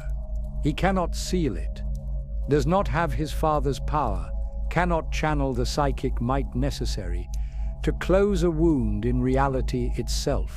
But he can guard it, can hold this position, can ensure that daemons pass through only over his dead body. The Primarch plants himself before the gate, raises the Emperor's sword, and begins to kill. Daemons come at him in waves, lesser daemons at first, then greater, then things that should not exist. Warp entities so powerful that their mere presence tears at the fabric of reality. Guilliman destroys them all. He fights for hours, for days. Time becomes meaningless in the throne room, where reality bends, his armor cracks, his muscles scream. The Emperor's sword, burning with holy fire, is the only thing that never wavers. The custodians join him, form a perimeter around the gate. Their guardian spears move in perfect synchronization, a wall of gold and death that no daemon can pass. The Sisters of Battle arrive. Add their faith to the defense. Their hymns echo through the throne room, driving back the darkness, creating a sanctuary of order in the heart of chaos. Slowly, impossibly, they begin to push back, not closing the gate, but containing it, creating a perimeter that the daemons cannot cross, turning the Webway breach from an open wound into a guarded frontier. And in the warp, the Emperor's soul reaches critical mass. The scattered fragments have gathered, the diffuse essence has concentrated. Something new is forming. Not the man who sat upon the golden throne, not even the being who walked during the Great Crusade. Something greater, something that encompasses all of that, but transcends it. A god is being born, not through deliberate creation, not through ritual or sacrifice, but through belief, through the faith of countless trillions who refuse to accept that their protector is gone, who pray to him still, who call upon his name in their darkest hour. And he answers. On Terra in the throne room, golden light suddenly blazes, not from the empty throne, from everywhere, from the walls, from the air itself, from the hearts of every defender who has stood against the darkness. The daemons scream, recoil. The light burns them, not physically, spiritually. It denies their existence, rejects their reality, pushes them back through the Webway gate with irresistible force. Guilliman feels it, a presence, vast, incomprehensible, but undeniably familiar. His father, changed beyond recognition, but still present, still protecting, still fighting. The Emperor has not returned to life. His physical form is gone forever. But his spirit, his essence, his will, these things endure, empowered by faith, given form by worship, made real by the absolute refusal of humanity to surrender. He exists now as a god of the warp, the fifth chaos god, though he would reject that title, a being of pure order in a realm of chaos. The anathema ascended, humanity's guardian made manifest. The Webway breach, while not closed, becomes stable. The Emperor's presence holds it, not through constant effort as before, but simply by existing. His new nature as a warp entity allows him to manipulate the immaterium in ways his physical form never could. Terra is saved, not as it was. The scars run too deep. Entire sectors of the palace will never be reclaimed. The planet itself has been fundamentally changed by the demonic invasion, but it endures. Humanity's birthplace survives. Across the galaxy, people feel the change. The Emperor's presence, absent since his death, returns, different, distant, but undeniably there. The connection they have felt their entire lives, the subtle awareness of his protection is restored. The Astronomican does not reignite. The beacon is gone forever, but something else appears, a network of lesser lights, saints and holy sites, places where the Emperor's presence is particularly strong. These create a web of navigation points, not as reliable as the Astronomican, not as all-encompassing, but enough. Enough to bind the Imperium together, enough to allow travel, enough to survive. The Chaos Gods rage. Their victory has turned to stalemate. The Emperor they thought destroyed has transcended death itself, become something they cannot easily fight, cannot corrupt, cannot destroy. The war continues, will always continue. But the balance has shifted. Humanity has lost its Emperor, but gained a god, and that god, forged in faith and tempered by 10,000 years of suffering, is ready to fight. The first question everyone asks is whether this is truly the Emperor, the being that now exists in the warp, that manifests through saints and miracles, that holds the Webway breach stable. Is it really him, or is it something else, wearing his face? A warp entity created by faith, believing itself to be the Emperor, but fundamentally different. Nobody knows. Perhaps not even the Emperor himself. What is certain is that this new entity acts as the Emperor would, protects humanity, fights chaos, maintains the Imperium's existence, whether it possesses the Emperor's memories, his personality, his essential nature. These are questions that may never be answered, but functionally, for all practical purposes, the Emperor endures. The Imperium must adapt to this new reality. The political structure built around the Emperor's physical presence must be rebuilt from the ground up. The High Lords of Terra, reduced by death and desertion, are reconstituted. New members are appointed, some from established institutions, others from unexpected sources. Guilliman takes formal command as Lord Commander, not as Emperor. He refuses that title, insists that the Emperor, in whatever form he now exists, remains the ultimate authority. But someone must govern, must make decisions, must provide the leadership that a distant god cannot. The Primarch's first act is controversial. He dissolves the ecclesiarchy's political power. The Adeptus Ministorum can continue as a religious institution, can preach, can minister to the faithful, but they will no longer hold seats among the High Lords, will no longer have direct political authority. The Church erupts in protest, accuses Guilliman of heresy, of betraying the Emperor's legacy. But the Primarch is unmoved. He has seen what happens when religion and politics mix, has witnessed the corruption it breeds. The Emperor may be a god now, but his Imperium will be governed by reason. It is a compromise. The Emperor as divine figure, the Imperium as secular state, both coexisting, both serving humanity, but separate. Some accept this, others do not. Schisms appear within the Imperial cult, factions that insist Guilliman is right, others that declare him heretic. The religious unity that has defined the Imperium for 10 millennia fractures. But there is no civil war, not yet. Everyone is too exhausted, too focused on rebuilding. The battles can come later. For now, survival takes precedence. Terra itself requires massive reconstruction. Entire hive cities have been destroyed. The palace will take centuries to fully restore. Portions may never be reclaimed, too corrupted by warp exposure to ever be made safe.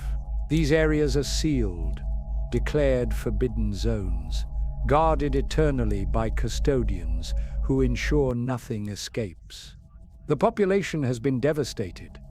Billions died in the daemonic invasion, billions more in the panic and chaos that followed. Terra, once home to countless trillions, now holds perhaps a tenth of its former population. The planet feels empty, haunted by ghosts of those who fell. Refugees from across the Imperium begin arriving, seeking the Emperor's presence.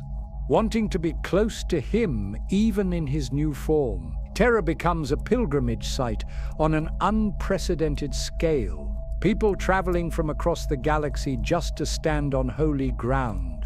This creates new problems. How to feed so many, how to house them, how to maintain order among billions of desperate faithful. The administratum struggles to cope, creates new systems, new bureaucracies. It is inefficient, corrupt, but it functions, barely. The Adeptus Mechanicus faces its own reckoning. Their decision to withhold support from Terra has not been forgotten.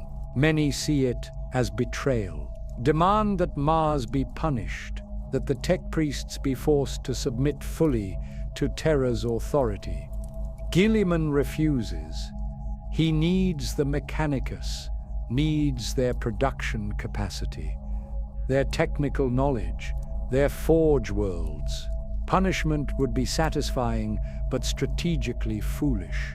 Instead, he negotiates, extracts concessions, brings Mars more firmly under Imperium control, while allowing them to maintain face. It is pragmatism over principle, something the old Emperor might not have approved of. But the old Emperor is gone, and pragmatism is what keeps the Imperium functioning. The Space Marines adapt to their new reality with characteristic stoicism. The Emperor lives, in a sense. Their oaths remain valid, their purpose unchanged. They continue to fight, continue to protect, continue to serve, but there are changes. The relationship between chapters becomes more important. Without Terra as a central authority, the Space Marines must coordinate among themselves. Chapter masters who have not spoken in centuries now communicate regularly. Alliances form, pacts are made. Some worry this could lead to another heresy. Powerful Space Marines working together, potentially challenging Imperial authority.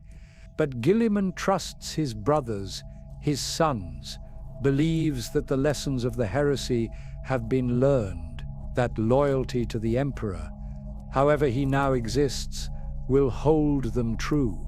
The Imperial Guard faces the most difficult transition. These ordinary humans have always drawn strength from the Emperor's presence, from knowing that their God watched over them. Now that presence is different, distant, abstract. Many soldiers lose faith. Desert, return home if they can, seek meaning elsewhere. The Guard's numbers plummet. Entire regiments simply cease to exist as their personnel drift away. But others find renewed purpose, see the Emperor's transformation as proof of his divinity. If he can transcend death itself, what cannot he do? These faithful become the core of a new Imperial Guard, smaller than before, but more dedicated, more fanatic in their devotion. The Inquisition fragments further. Different Ordos interpret the Emperor's death and rebirth in different ways. Some see it as validation of radical methods, proof that extreme measures are justified. Others double down on Puritan orthodoxy, insist that only through strict adherence to doctrine can humanity be saved. Inquisitors who disagree sometimes come to blows, not metaphorically. Actual armed conflicts between rival factions. Guilliman is forced to intervene, establishes new oversight, creates checks on inquisitorial power that never existed before. The Inquisition resents this, sees it as limiting their ability to protect humanity. But they comply, for now, because even they recognize that unchecked power led to many of the Imperium's problems. Across the galaxy, individual worlds make their own adjustments. Some embrace the new order, welcome Guilliman's reforms, see the Emperor's transformation as opportunity for positive change. Others resist, cling to old ways, insist that the Imperium should remain as it was, that any change dishonors the Emperor's sacrifice. And some see opportunity for independence. The Imperium is weak, fractured, central authority is compromised. Why not break away, form their own empires, their own federations?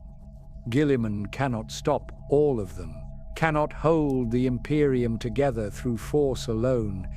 Instead, he offers deals, allows autonomy in exchange for loyalty, permits local rule as long as Imperial tithes are paid, creates a more federal structure, less centralized, more flexible. It is not the Imperium the Emperor built, but it survives. And survival is victory enough. The Xenos races react with a mixture of relief and concern. The Eldar see the Emperor's ascension as fulfillment of prophecy, the rise of a god of order to balance chaos. They cautiously increase cooperation with the Imperium, share knowledge, offer aid.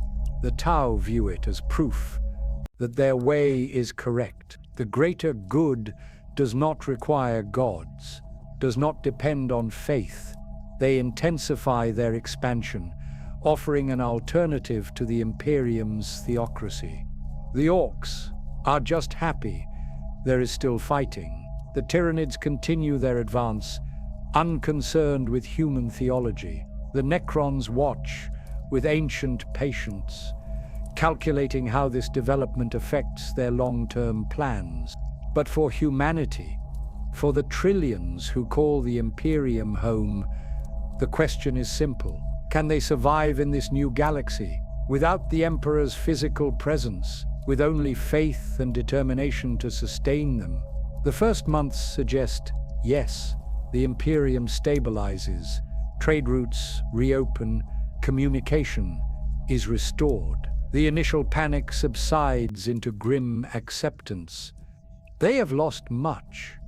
The Emperor's physical form, the Astronomican, Terra's sanctity, the unity that came from 10,000 years of relative stability. But they have gained something too, a god who actively protects them, a primarch to lead them, the knowledge that faith is not empty superstition, but genuine power. The Imperium that emerges from the Emperor's death is smaller, weaker in some ways, but also more resilient, more adaptable, less dependent on any single point of failure. It is an Imperium that can survive the Emperor's absence, that can stand on its own, that can face the darkness with courage drawn, not from divine protection, but from human determination. Whether this is enough remains to be seen. The galaxy is cruel. Enemies press from all sides. The future is uncertain. But humanity endures, as it always has, as it always will. Because that is what the Emperor taught them. Not through words or edicts, but through example. Through 10,000 years of suffering on the golden throne. Through the sacrifice that bought them time to become strong enough to stand alone. The Emperor is dead. Long live the Emperor, and long live the Imperium of man. A century after the Emperor's death, the Imperium has transformed beyond recognition. Not in its fundamental nature, it remains authoritarian, militaristic, brutally efficient, at the cost of individual freedom. But in its structure, its operation, its relationship with the divine, everything has changed. The most visible change is religious. The imperial cult has evolved from a monolithic church into a diverse tapestry of faiths, all centered on the emperor, but expressing that devotion in radically different ways. Some sects emphasize the emperor's warrior nature, seeing him as a god of righteous violence. Others focus on his role as protector, as shepherd watching over humanity's flock. Still others have embraced the paradox of his existence, a god who rejected godhood, a being of the warp who fought to free humanity from the warp's influence. They preach that the emperor's transformation is a lesson in humility, in accepting necessity, even when it contradicts deeply held beliefs. The ecclesiarchy, stripped of political power, has become more spiritual. Without the corrupting influence of temporal authority, many priests have rediscovered genuine faith. They minister to their congregations, not for personal gain, but out of true devotion. Not all corruption remains, but there is improvement. Living saints have become commonplace. Where once they appeared, perhaps once a generation, now every major conflict sees at least one manifest.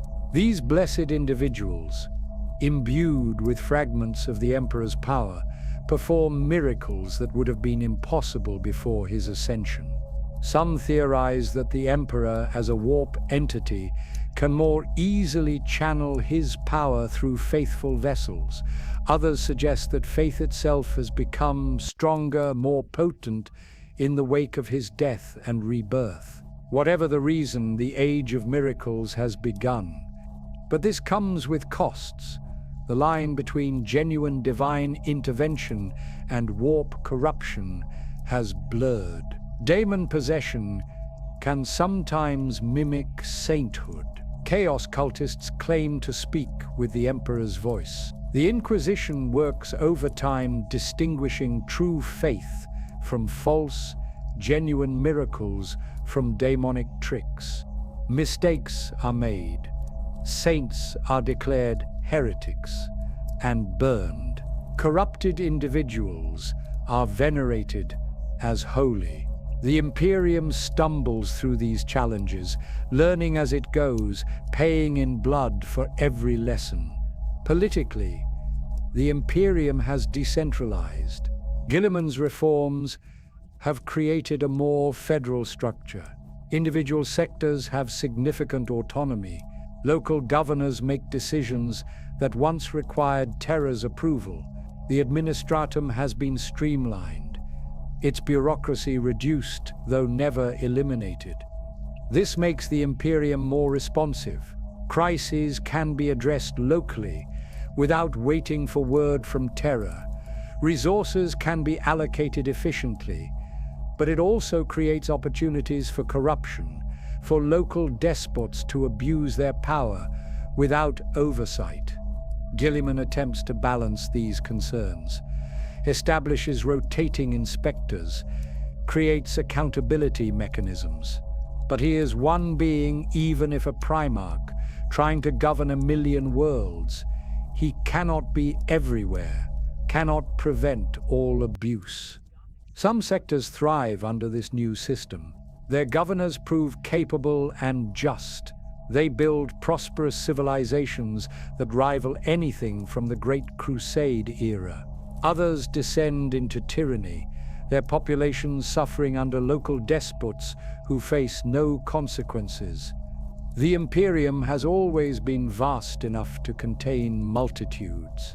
Now, more than ever, individual experiences vary wildly depending on where you live. Militarily, the Space Marines have become the primary binding force. With decentralized political authority, the chapters serve as a unifying element. They move between sectors, fight where needed, carry the Emperor's authority in ways that local governors cannot claim. The relationship between chapters has formalized into something resembling alliances. The Ultramarines and their successors form one bloc. The Imperial Fists and their descendants another. These are not formal organizations, nothing so treasonous, but everyone knows they exist. Guilliman worries about this. Sees echoes of the legions that fought in the heresy, but he also recognizes necessity. The Imperium needs the Space Marines, needs their strength and dedication. If the price is allowing them some autonomy, so be it. The Imperial Guard has evolved as well. The mass conscript armies of the past have been supplemented by professional standing forces, elite regiments that train constantly, that serve for life, that rival even Space Marines in skill, if not capability. These professional soldiers form the core of the Imperium's defense. The conscripts still exist, are still thrown into meat grinders across the galaxy. But now there are also capable fighters who can win battles through skill rather than sheer numbers. Technologically, progress has finally resumed. For 10,000 years, the Imperium stagnated, lost more knowledge than it gained, treated technology as religious artifact rather than tool to be understood and improved. Call's elevation to a position of authority has changed this. The Arch-Magos, vindicated by the Primaris Marines' success, pushes the Mechanicus toward innovation, not abandoning the quest for STCs, but also developing new technologies, improving upon old designs. Conservative tech priests resist, cry heresy, but they are fighting a losing battle. The Imperium needs advancement to survive, needs better weapons, better armor, better ships, and Call provides them. New patterns of equipment appear, bolters with improved reliability, power armor with enhanced protection, ships that can navigate the changed warp conditions more safely. not revolutionary improvements. The Imperium does not suddenly leap forward millennia in capability, but steady progress, incremental gains that accumulate over decades. The relationship with Xeno's races has shifted subtly. The Imperium remains xenophobic, still views aliens as threats to be destroyed, but necessity has forced cooperation in some cases. The Eldar alliance, tentative and limited, continues. Joint operations against chaos occur regularly. Knowledge is shared, though carefully. Neither side trusts the other, but both recognize that chaos threatens them equally. The Tau have become a more complicated enemy. Their ideology, the greater good, offers an alternative vision for the galaxy.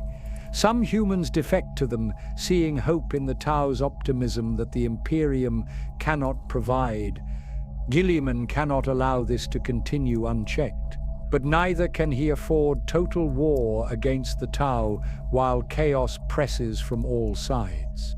So the Imperium fights the Tau where necessary, makes peace where possible. It is pragmatism over ideology, something that would have been unthinkable before the Emperor's death. The Tyranids remain an existential threat. Their hive fleets continue to arrive from beyond the galaxy, consuming everything in their path. The Emperor's transformation has not slowed them. If anything, the biomass generated by the chaos following his death has attracted more. Fighting them requires total mobilization of affected sectors, everything subordinated to survival. The Imperium has become grimly efficient at this, evacuating populations, establishing kill zones, burning worlds to deny the Terranids resources. It is brutal, necessary. The cost of survival against an enemy that cannot be reasoned with. The warp itself has changed fundamentally. The Emperor's presence as a god has created a new dynamic, where once there were 4 chaos gods playing their great game, now there are 5 powers, the 4 ruinous powers and the Emperor, locked in eternal struggle. This manifests in strange ways. Areas of the warp that were once completely corrupted become navigable. Daemon worlds revert to normalcy as the Emperor's influence pushes back chaos. But the reverse happens too. Stable regions suddenly erupt in warp storms as the chaos gods respond. The immaterium has become a battlefield in ways it never was before. Human souls, upon death, are now contested. The chaos gods try to claim them as always, but the Emperor offers protection. Those who die with faith often find their souls sheltered, preserved, perhaps even elevated to join his divine host. This has profound implications for human psychology. Death is no longer the absolute end, no longer means dissolution or damnation. For the faithful, it offers the possibility of continued existence, of serving the Emperor even beyond life. Some embrace this eagerly, seek martyrdom, believing that death in his service leads to divine reward. Others reject it, see it as manipulation. The Emperor using human souls just as chaos does, merely with better marketing. The debate consumes the Imperium. Philosophers and theologians argue endlessly. The ecclesiarchy splits into factions over the question. But for most people, the answer is simpler. They have faith. They trust the Emperor. Whether that makes them wise or foolish, only eternity will tell. Looking forward, the Imperium faces challenges that dwarf anything from its past. The galaxy is more dangerous now than ever before. More factions vie for dominance. More threats emerge from every shadow. The Emperor's protection, while real, is not absolute, cannot save everyone, cannot prevent all tragedies. But humanity has something it lacked before: hope. Genuine, justified hope. The Emperor died and returned, proved that death is not the end, that faith has power, that humanity can endure anything the universe throws at it. This hope is dangerous, can lead to complacency, to taking risks that should not be taken, but it is also humanity's greatest strength, because hope means they keep fighting, keep striving, keep pushing forward, even when victory seems impossible. The Emperor once said that humanity's greatest asset was its refusal to accept limitations, its tendency to attempt the impossible and occasionally succeed. In his death and rebirth, he proved the truth. The Imperium will face darkness, will suffer defeats, will lose worlds and populations and heroes beyond counting.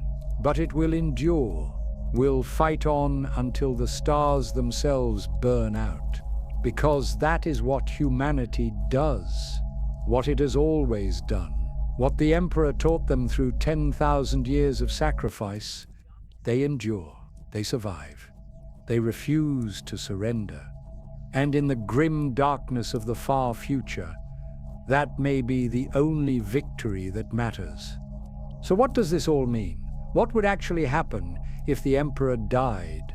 The truth is, we have explored just one possibility, one potential future among infinite branching paths.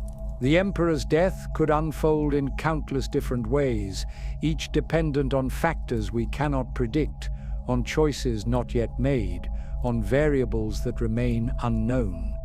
Perhaps the Emperor would not ascend to godhood. Perhaps his soul would simply dissolve into the warp, scattered beyond recovery.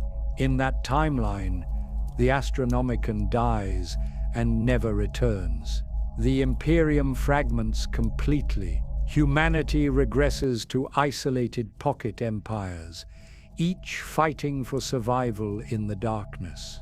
The galaxy becomes a hunting ground where humans are prey to every predator that stalks the void. Or maybe the opposite occurs. Maybe the Emperor's death triggers an immediate, perfect resurrection. His perpetual nature finally healing after 10,000 years of regeneration. He rises from the golden throne restored, more powerful than ever, and leads humanity to a golden age that makes the Great Crusade look like a mere prelude. There are scholars who believe the Emperor is already dead, that what sits on the golden throne is merely a corpse, animated by the collective belief of trillions, that we worship an empty shell while his true essence either dissolved millennia ago or transcended to some plane beyond our comprehension. In this theory, his death would change nothing because it already happened, unnoticed, sometime during the long centuries of his vigil. Others argue the inverse, that the Emperor cannot die, that his perpetual nature, combined with the Golden Throne's life support and the faith of humanity, has created a being that exists in a state beyond death, neither fully alive nor truly deceased, but something eternal, unchanging, a constant in a galaxy of chaos. The Star Child theory remains popular among certain circles.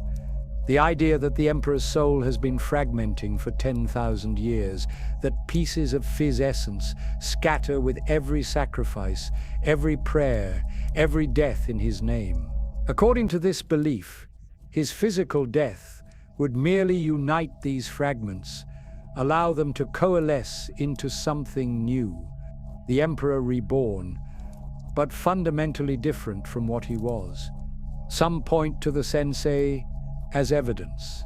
These supposed immortal children of the Emperor, scattered across the galaxy, each carrying a fragment of his genetic and spiritual essence If gathered together, if their souls were merged through ritual sacrifice, perhaps they could trigger the Emperor's rebirth, or perhaps create a new Emperor to replace the old. The Illuminati, that secret organization of humans who have survived demonic possession, supposedly work toward this goal. Gathering sensei, preparing for the moment when the Emperor's death becomes inevitable, ready to perform the ritual that would save humanity or doom it. But are they real, or simply another legend in a galaxy filled with myths?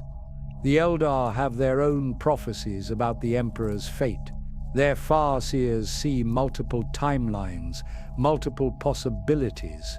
In some, the Emperor becomes a full chaos god, the fifth ruinous power, as corrupt and terrible as the other four.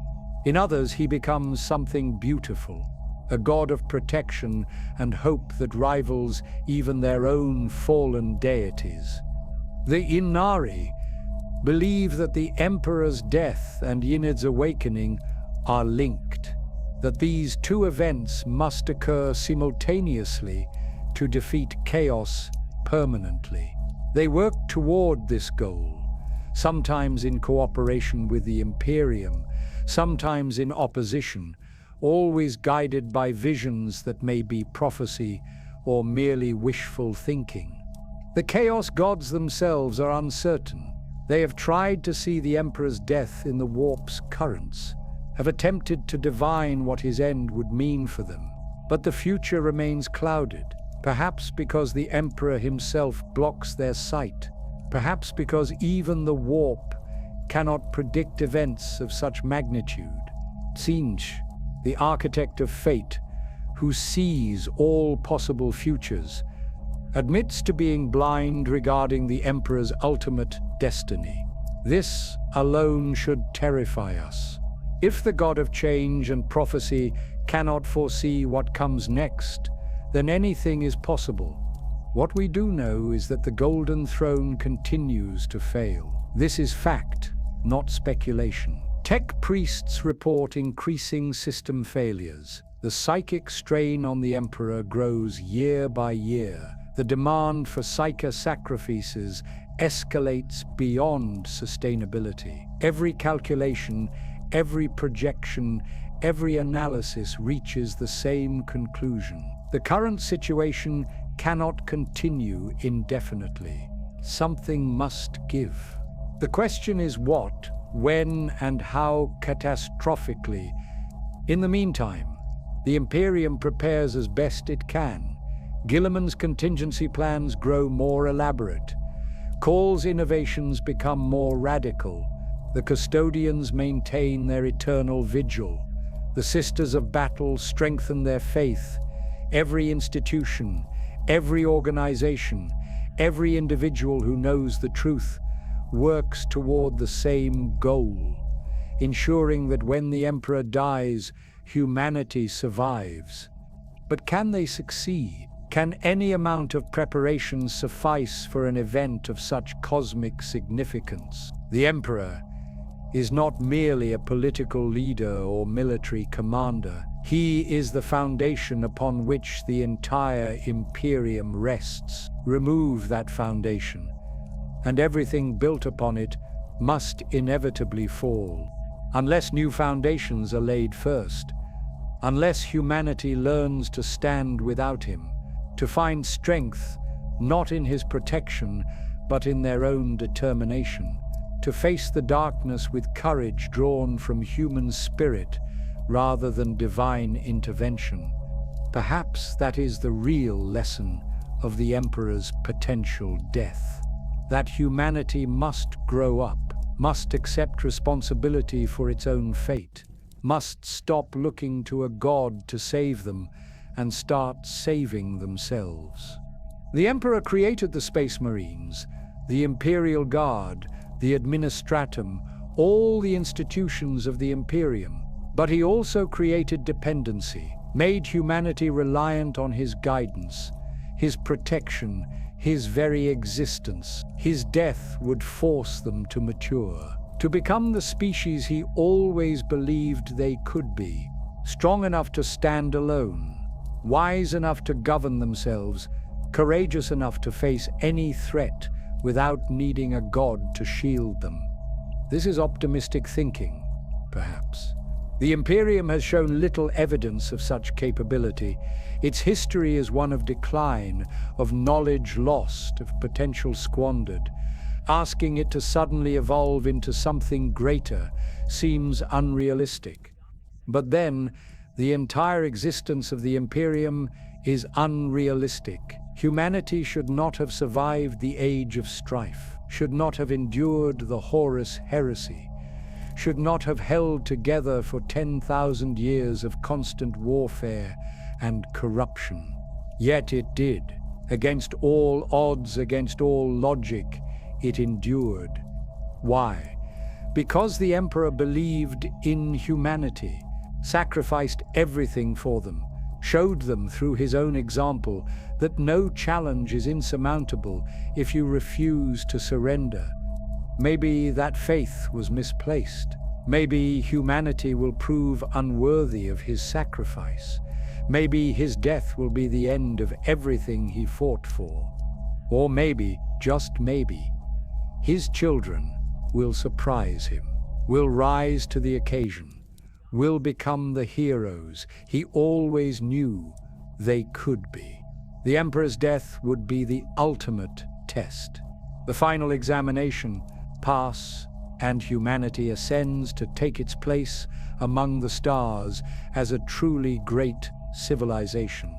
Fail, and everything ends in darkness and chaos. We stand at that precipice now, in the 42nd millennium, with the Golden Throne failing faster than ever, with the Emperor's condition deteriorating daily. We face the moment we have dreaded for 10,000 years. What happens when the Emperor dies? We are about to find out. Not in some distant future, not after more millennia of preparation. Soon, perhaps within our lifetimes, perhaps tomorrow. The answer will reshape the galaxy, will determine whether humanity has a future or merely a brief epilogue before extinction. Will prove whether the Emperor's sacrifice meant something or was ultimately in vain.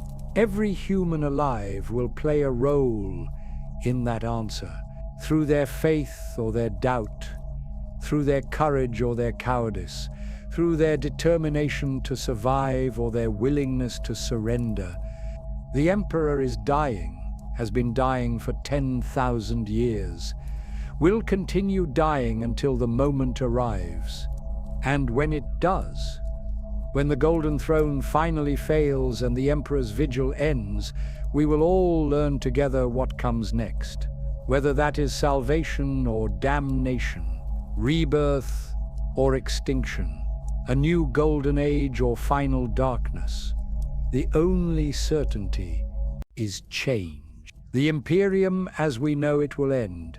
What emerges from those ashes depends on choices not yet made, on battles not yet fought, on faith not yet tested. In the grim darkness of the far future, there is only war. But perhaps beyond that darkness, beyond that endless war, there is also hope. The hope that humanity can survive even the death of its God, that it can stand alone against the universe and prevail. The Emperor believed in that hope, died for it, endured 10,000 years of torment for it.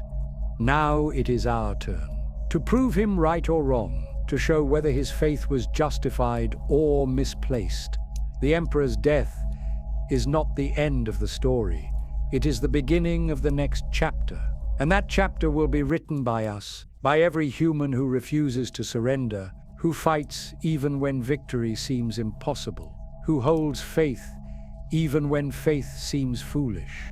The Emperor showed us how, through sacrifice, through endurance, through absolute refusal to accept defeat. Now we must show him that his sacrifice was not in vain. That humanity learn the lesson, that we are ready to stand on our own. The Golden Throne fails. The Emperor fades. The galaxy holds its breath.